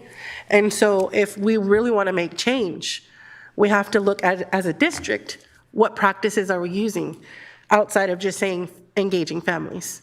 So that's the first comment that I have. I have a question on page 8 when you reference technical assistance and facilitation of compliance items, what that looks like. And that's more so from a parent standpoint, like from a parent perspective, as a parent with a child with an IEP, understanding what that means, I think is important, because oftentimes miscommunication can be perceived as there's no transparency, and really it's just the communication was off. So I think that's key as we're trying to repair and make amends with the things we want to correct, right? So just things to be conscious of. And again, I don't expect any answers tonight, so if you want me to slow down and let you talk, you can. But I'm just trying to get through the motions so that we're not here a whole lot longer. Anyways, so page 11, when you're talking about it takes a village, and I see all of this list here, what also comes to mind for me is that having a child with an IEP is challenging, but you really don't know what the challenges are like until you get into high school because of the dynamic of who needs to be inside of that IEP meeting, right? And so based off of that, I've had an opportunity to speak to several different teachers throughout the last 3 years. And so when I see all of these listed, but I hear teachers often talk about the lack of being met with co-teaching when it's requested either by the family or by the staff, what that looks like when I look at this list. So that's something else to kind of think about. And then in this process, there's no page specific. When I'm thinking about the lawsuit with Black Parallel Schools, I would like to know, and just a yes or no answer will suffice, are you all talking to students who are affected by this? Like Black students, Black male students, right? Because they're the ones that are being most affected by this. And so if you are talking to them, was it like empathy interviews? Was it surveys? Like what that would look like? And then I'll let you answer that if you want before I move on to the last two things I have to say. I don't know if you want to address that one, that part. So for the development of the action plan, there were definitely surveys and empathy interviews done with students. Aspects of the action plan as actions we have to move forward with include empathy interviews as well, but they also include experience surveys for families as well as students, secondary students in particular. And so the development of those surveys are currently in the process. We've submitted them to our independent monitor. He's reviewing them, giving feedback in order for us to then disseminate them across the system. Okay. And are the students able to give that information without a parent being in the room? Yes. Or like it's not a family thing where you're like asking them together? It will go to both. It'll go separately. Yeah, separately. Okay, that's good. Thank you. Okay, and then on page 17, oh no, I already asked that question, sorry. On page 22,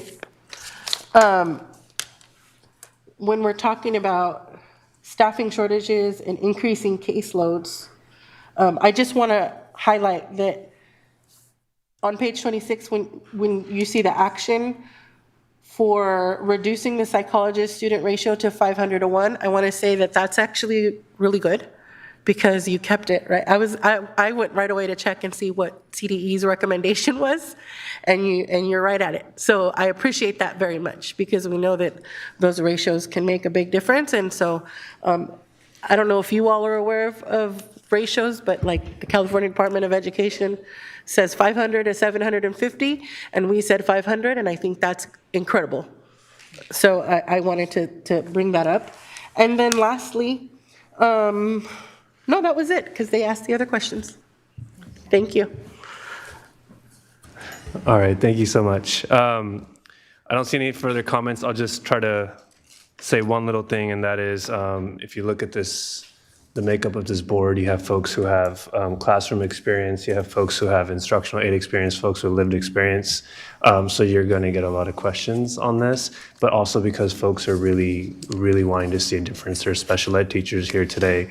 And I appreciate that we're getting somewhere, but the urgency is real. And I think with all this lived experience, the urgency is going to continue to come back. So we're hoping to see a lot more updates and also see a lot more improvement in this process. So just thank you so much for presenting and taking all the questions. Yeah, thank you. Thank you.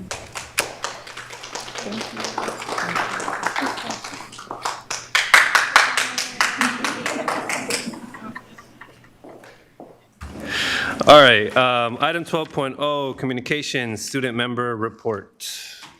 Awesome. At the beginning of the month, I had the opportunity to attend the California School Board Association Annual Education Conference Student Board Member Program. And through this, I had the opportunity to connect with a lot of incredible student board members. They were all very driven and inspiring and passionate youth. However, meeting these other student board members also showed me how our district is really unique in a lot of ways. And because we have new members, and this is also our last meeting of 2024, I just wanted to kind of recognize and uplift how grateful I am to be in SUSD. My bias aside, I think at the conference I really realized that we really are unique because of our ability to have such a diverse, urban, and large district, but also have these very shared goals and community commitment to change and unity. Which I think is really great. Another thing I've noticed is SUSD has a lot more opportunities for student impact and student engagement than other districts do. Speaking to other student board members, they don't have things like a student advisory council where students can directly give input to the board through proposed resolutions. So I just wanted to uplift how amazing these programs are and how lucky I am to be in SUSD with programs like this. And then just onto some student stuff. Congratulations to all the students for almost making it through the 3 weeks between the breaks. In a lot of ways, I think this is a really good time for a lot of students. They're in the holiday spirit. There's a lot of fun things happening at their schools. Like this week for my school is Spirit Week, and we have a rally tomorrow, and I think this is true for a lot of the high schools. There's been like holidays, celebrations, stuff like that. But also, I think it can be a really hard time for a lot of students, both with seasonal depression and also with final season coming up for our high schoolers. And with finals coming up, I just wanted to kind of encourage and uplift that we need to continue to support our students because I think a lot of them are really academically stressed and burnt out. I've seen a ton of students at my school and just in my peer group completely overwhelmed, I think, with just tests and assignments. And I think we should encourage our students to kind of also prioritize their mental health heading into finals week after break. This is kind of a weird segue, but on the topic of mental health, the Student Mental Wellness Committee has also opened up applications a few weeks ago, and we have gotten 200 plus responses from, I believe, every high school in our district. We've even gotten responses from high schools not in our district, so thank you to the roughly dozen kids from Elk Grove who applied. But we are currently working through sorting through all of these responses and choosing who's going to be on this committee. And I'm really looking forward to this committee really being able to take off in 2025 and do some great work around mental health and supporting student mental health. With that, I guess just happy holidays and happy new year. It's been good 2024.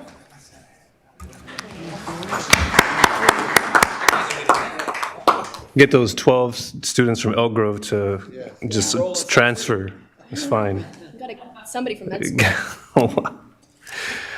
Superintendent's report. Thank you, President Singh. Good evening, everyone. Tomorrow is our last day of school in 2024.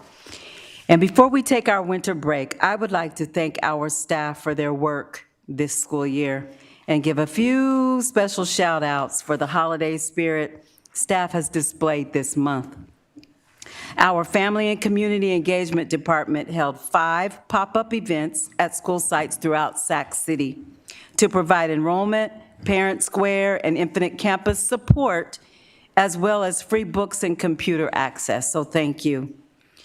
Last week, Nikki Kangas, the famous Nikki Kangas, our Community Engagement Manager, held a food distribution at Parkway's Pancake Breakfast. 100 boxes of food provided by Sacramento Food Bank and Family Services were distributed to our community from Evelyn, our new community resource bus. And if you don't know who Evelyn is, you need to know Evelyn.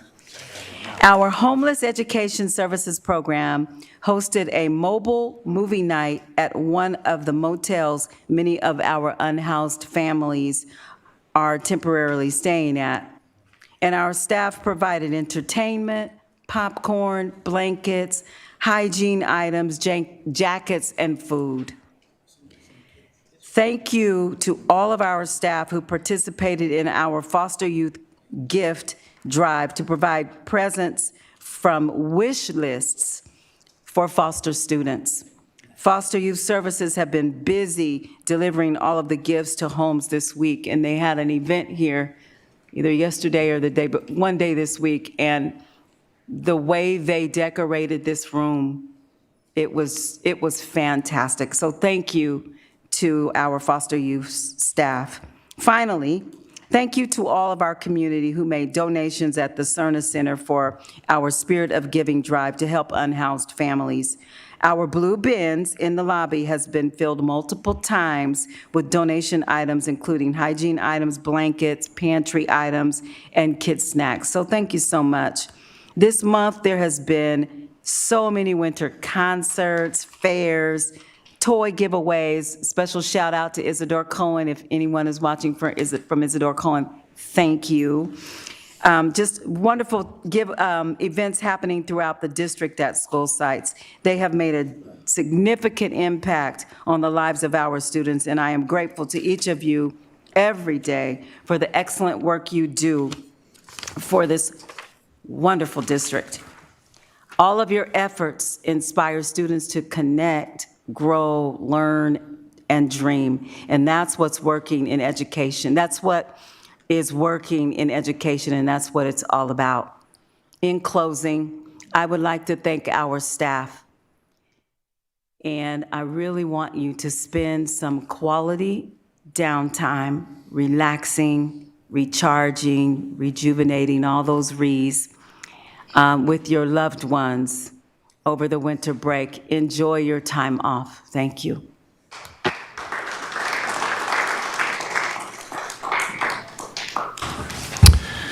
All right, moving on to me real quick. I'm going to start by embarrassing a staff member. So want to really give a loud happy birthday to Danielle.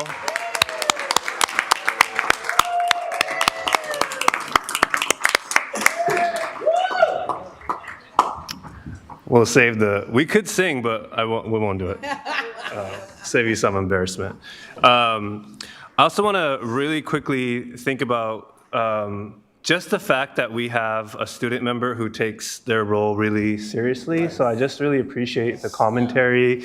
You tell us what you're up to, then I'm like, even I didn't go to that event, so I'm just like, but you went. So it's just really inspiring to hear that you're so committed to the district, and I think it's really refreshing that you feel, and as you should, that you're able to comment and speak on issues just like the rest of us. So I really, really appreciate your voice. I'm not going to say a lot other than the fact that I really appreciate all my colleagues up here for this opportunity, and just I want us to really make sure that we stay focused on what's important, and that is some of the issues that were discussed here tonight, that in some way, shape, or form we have an opportunity to work together in a way that's historical, that can be meaningful.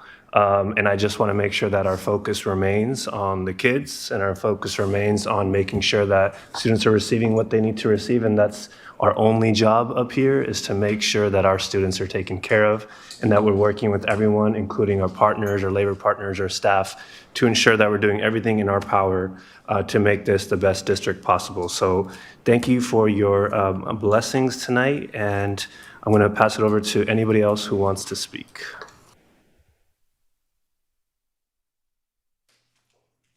Member Rhodes. Okay, so it's late, so I will try to keep this brief. We've been able to be Santa Claus a lot here in the district. Ever since we started doing Breakfast with Santa at Parkway and John Still, it seems that I've been getting hit up to be Santa in a lot of places. And so, you next, brother. You're gonna be next. Yeah. So it's been great. We were here at the Cerna Center this week with CSE, and 200 families came out, and really seeing the kids engaged and involved was beautiful. But big things, I want to give a couple of shout outs really quickly.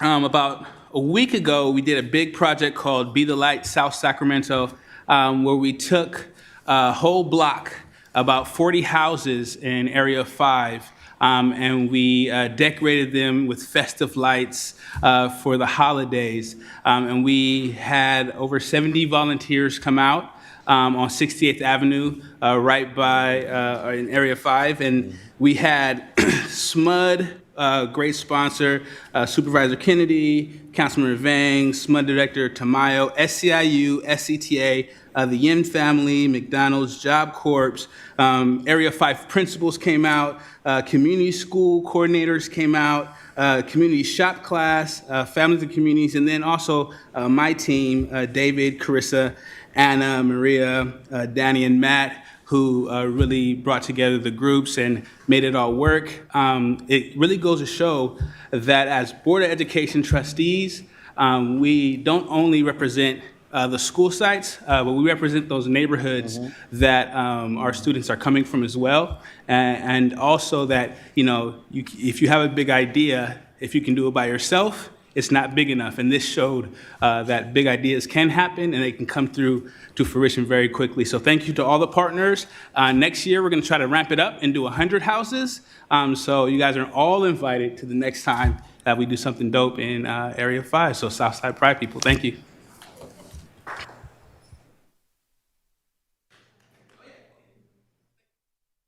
Member Kayada. So I have a request to the community, and that's to help us protect our school services, our programs for our kids, and our budget. As you may be aware, the city of Sacramento is facing a fairly significant budget deficit, and it has shown time and time again that it tries to balance its budget deficits by pushing its costs onto other entities, such as Sac City Unified. We experienced this ourselves very recently when they tried to cut the SAC-RT ride-free program and make us pay for it. They pushed us so fast that we eventually had to, but I did not enjoy that. And I'm already starting to see machinations in City Hall trying to identify ways to cut their own programming and have the districts pay for it instead. So please join me in being vigilant to make sure that if the city is trying to push their budget deficit onto us, that we stand up and make sure we protect our schools and our student programming. And if cities' programs are happening on our facilities, we make sure that we identify that those are our facilities and we are benefiting that. Because at the end of the day, when budgets get tight, local government tends to blame each other and claim credit when they might not necessarily have it. So please let me know if you see anything, and let's protect our schools and our budget. Thank you.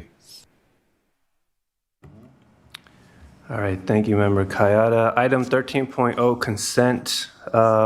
So prior to taking action on the consent agenda, I want to clarify that on item 13.1B, there's been a change to the contracts report over 15K. So removing requisition number SA 25-00604 with Dwight Taylor, an amended report has been prepared and provided for our consideration and approval. We're also removing expulsion number 15 from item 13.1L. So with that statement, I want to ask, is there public comment? There is There's not. Thank you. Sorry, Brian. Is there a motion to approve all items on consent? Second. All right, student preferential vote, then we'll do roll call. Aye. Member Jean? Aye. Member Kayada? Member Benjamin? Aye. Member Navarro? Aye. Member Rhodes? Aye. Member Singh? Aye. Member Ibarra? Aye.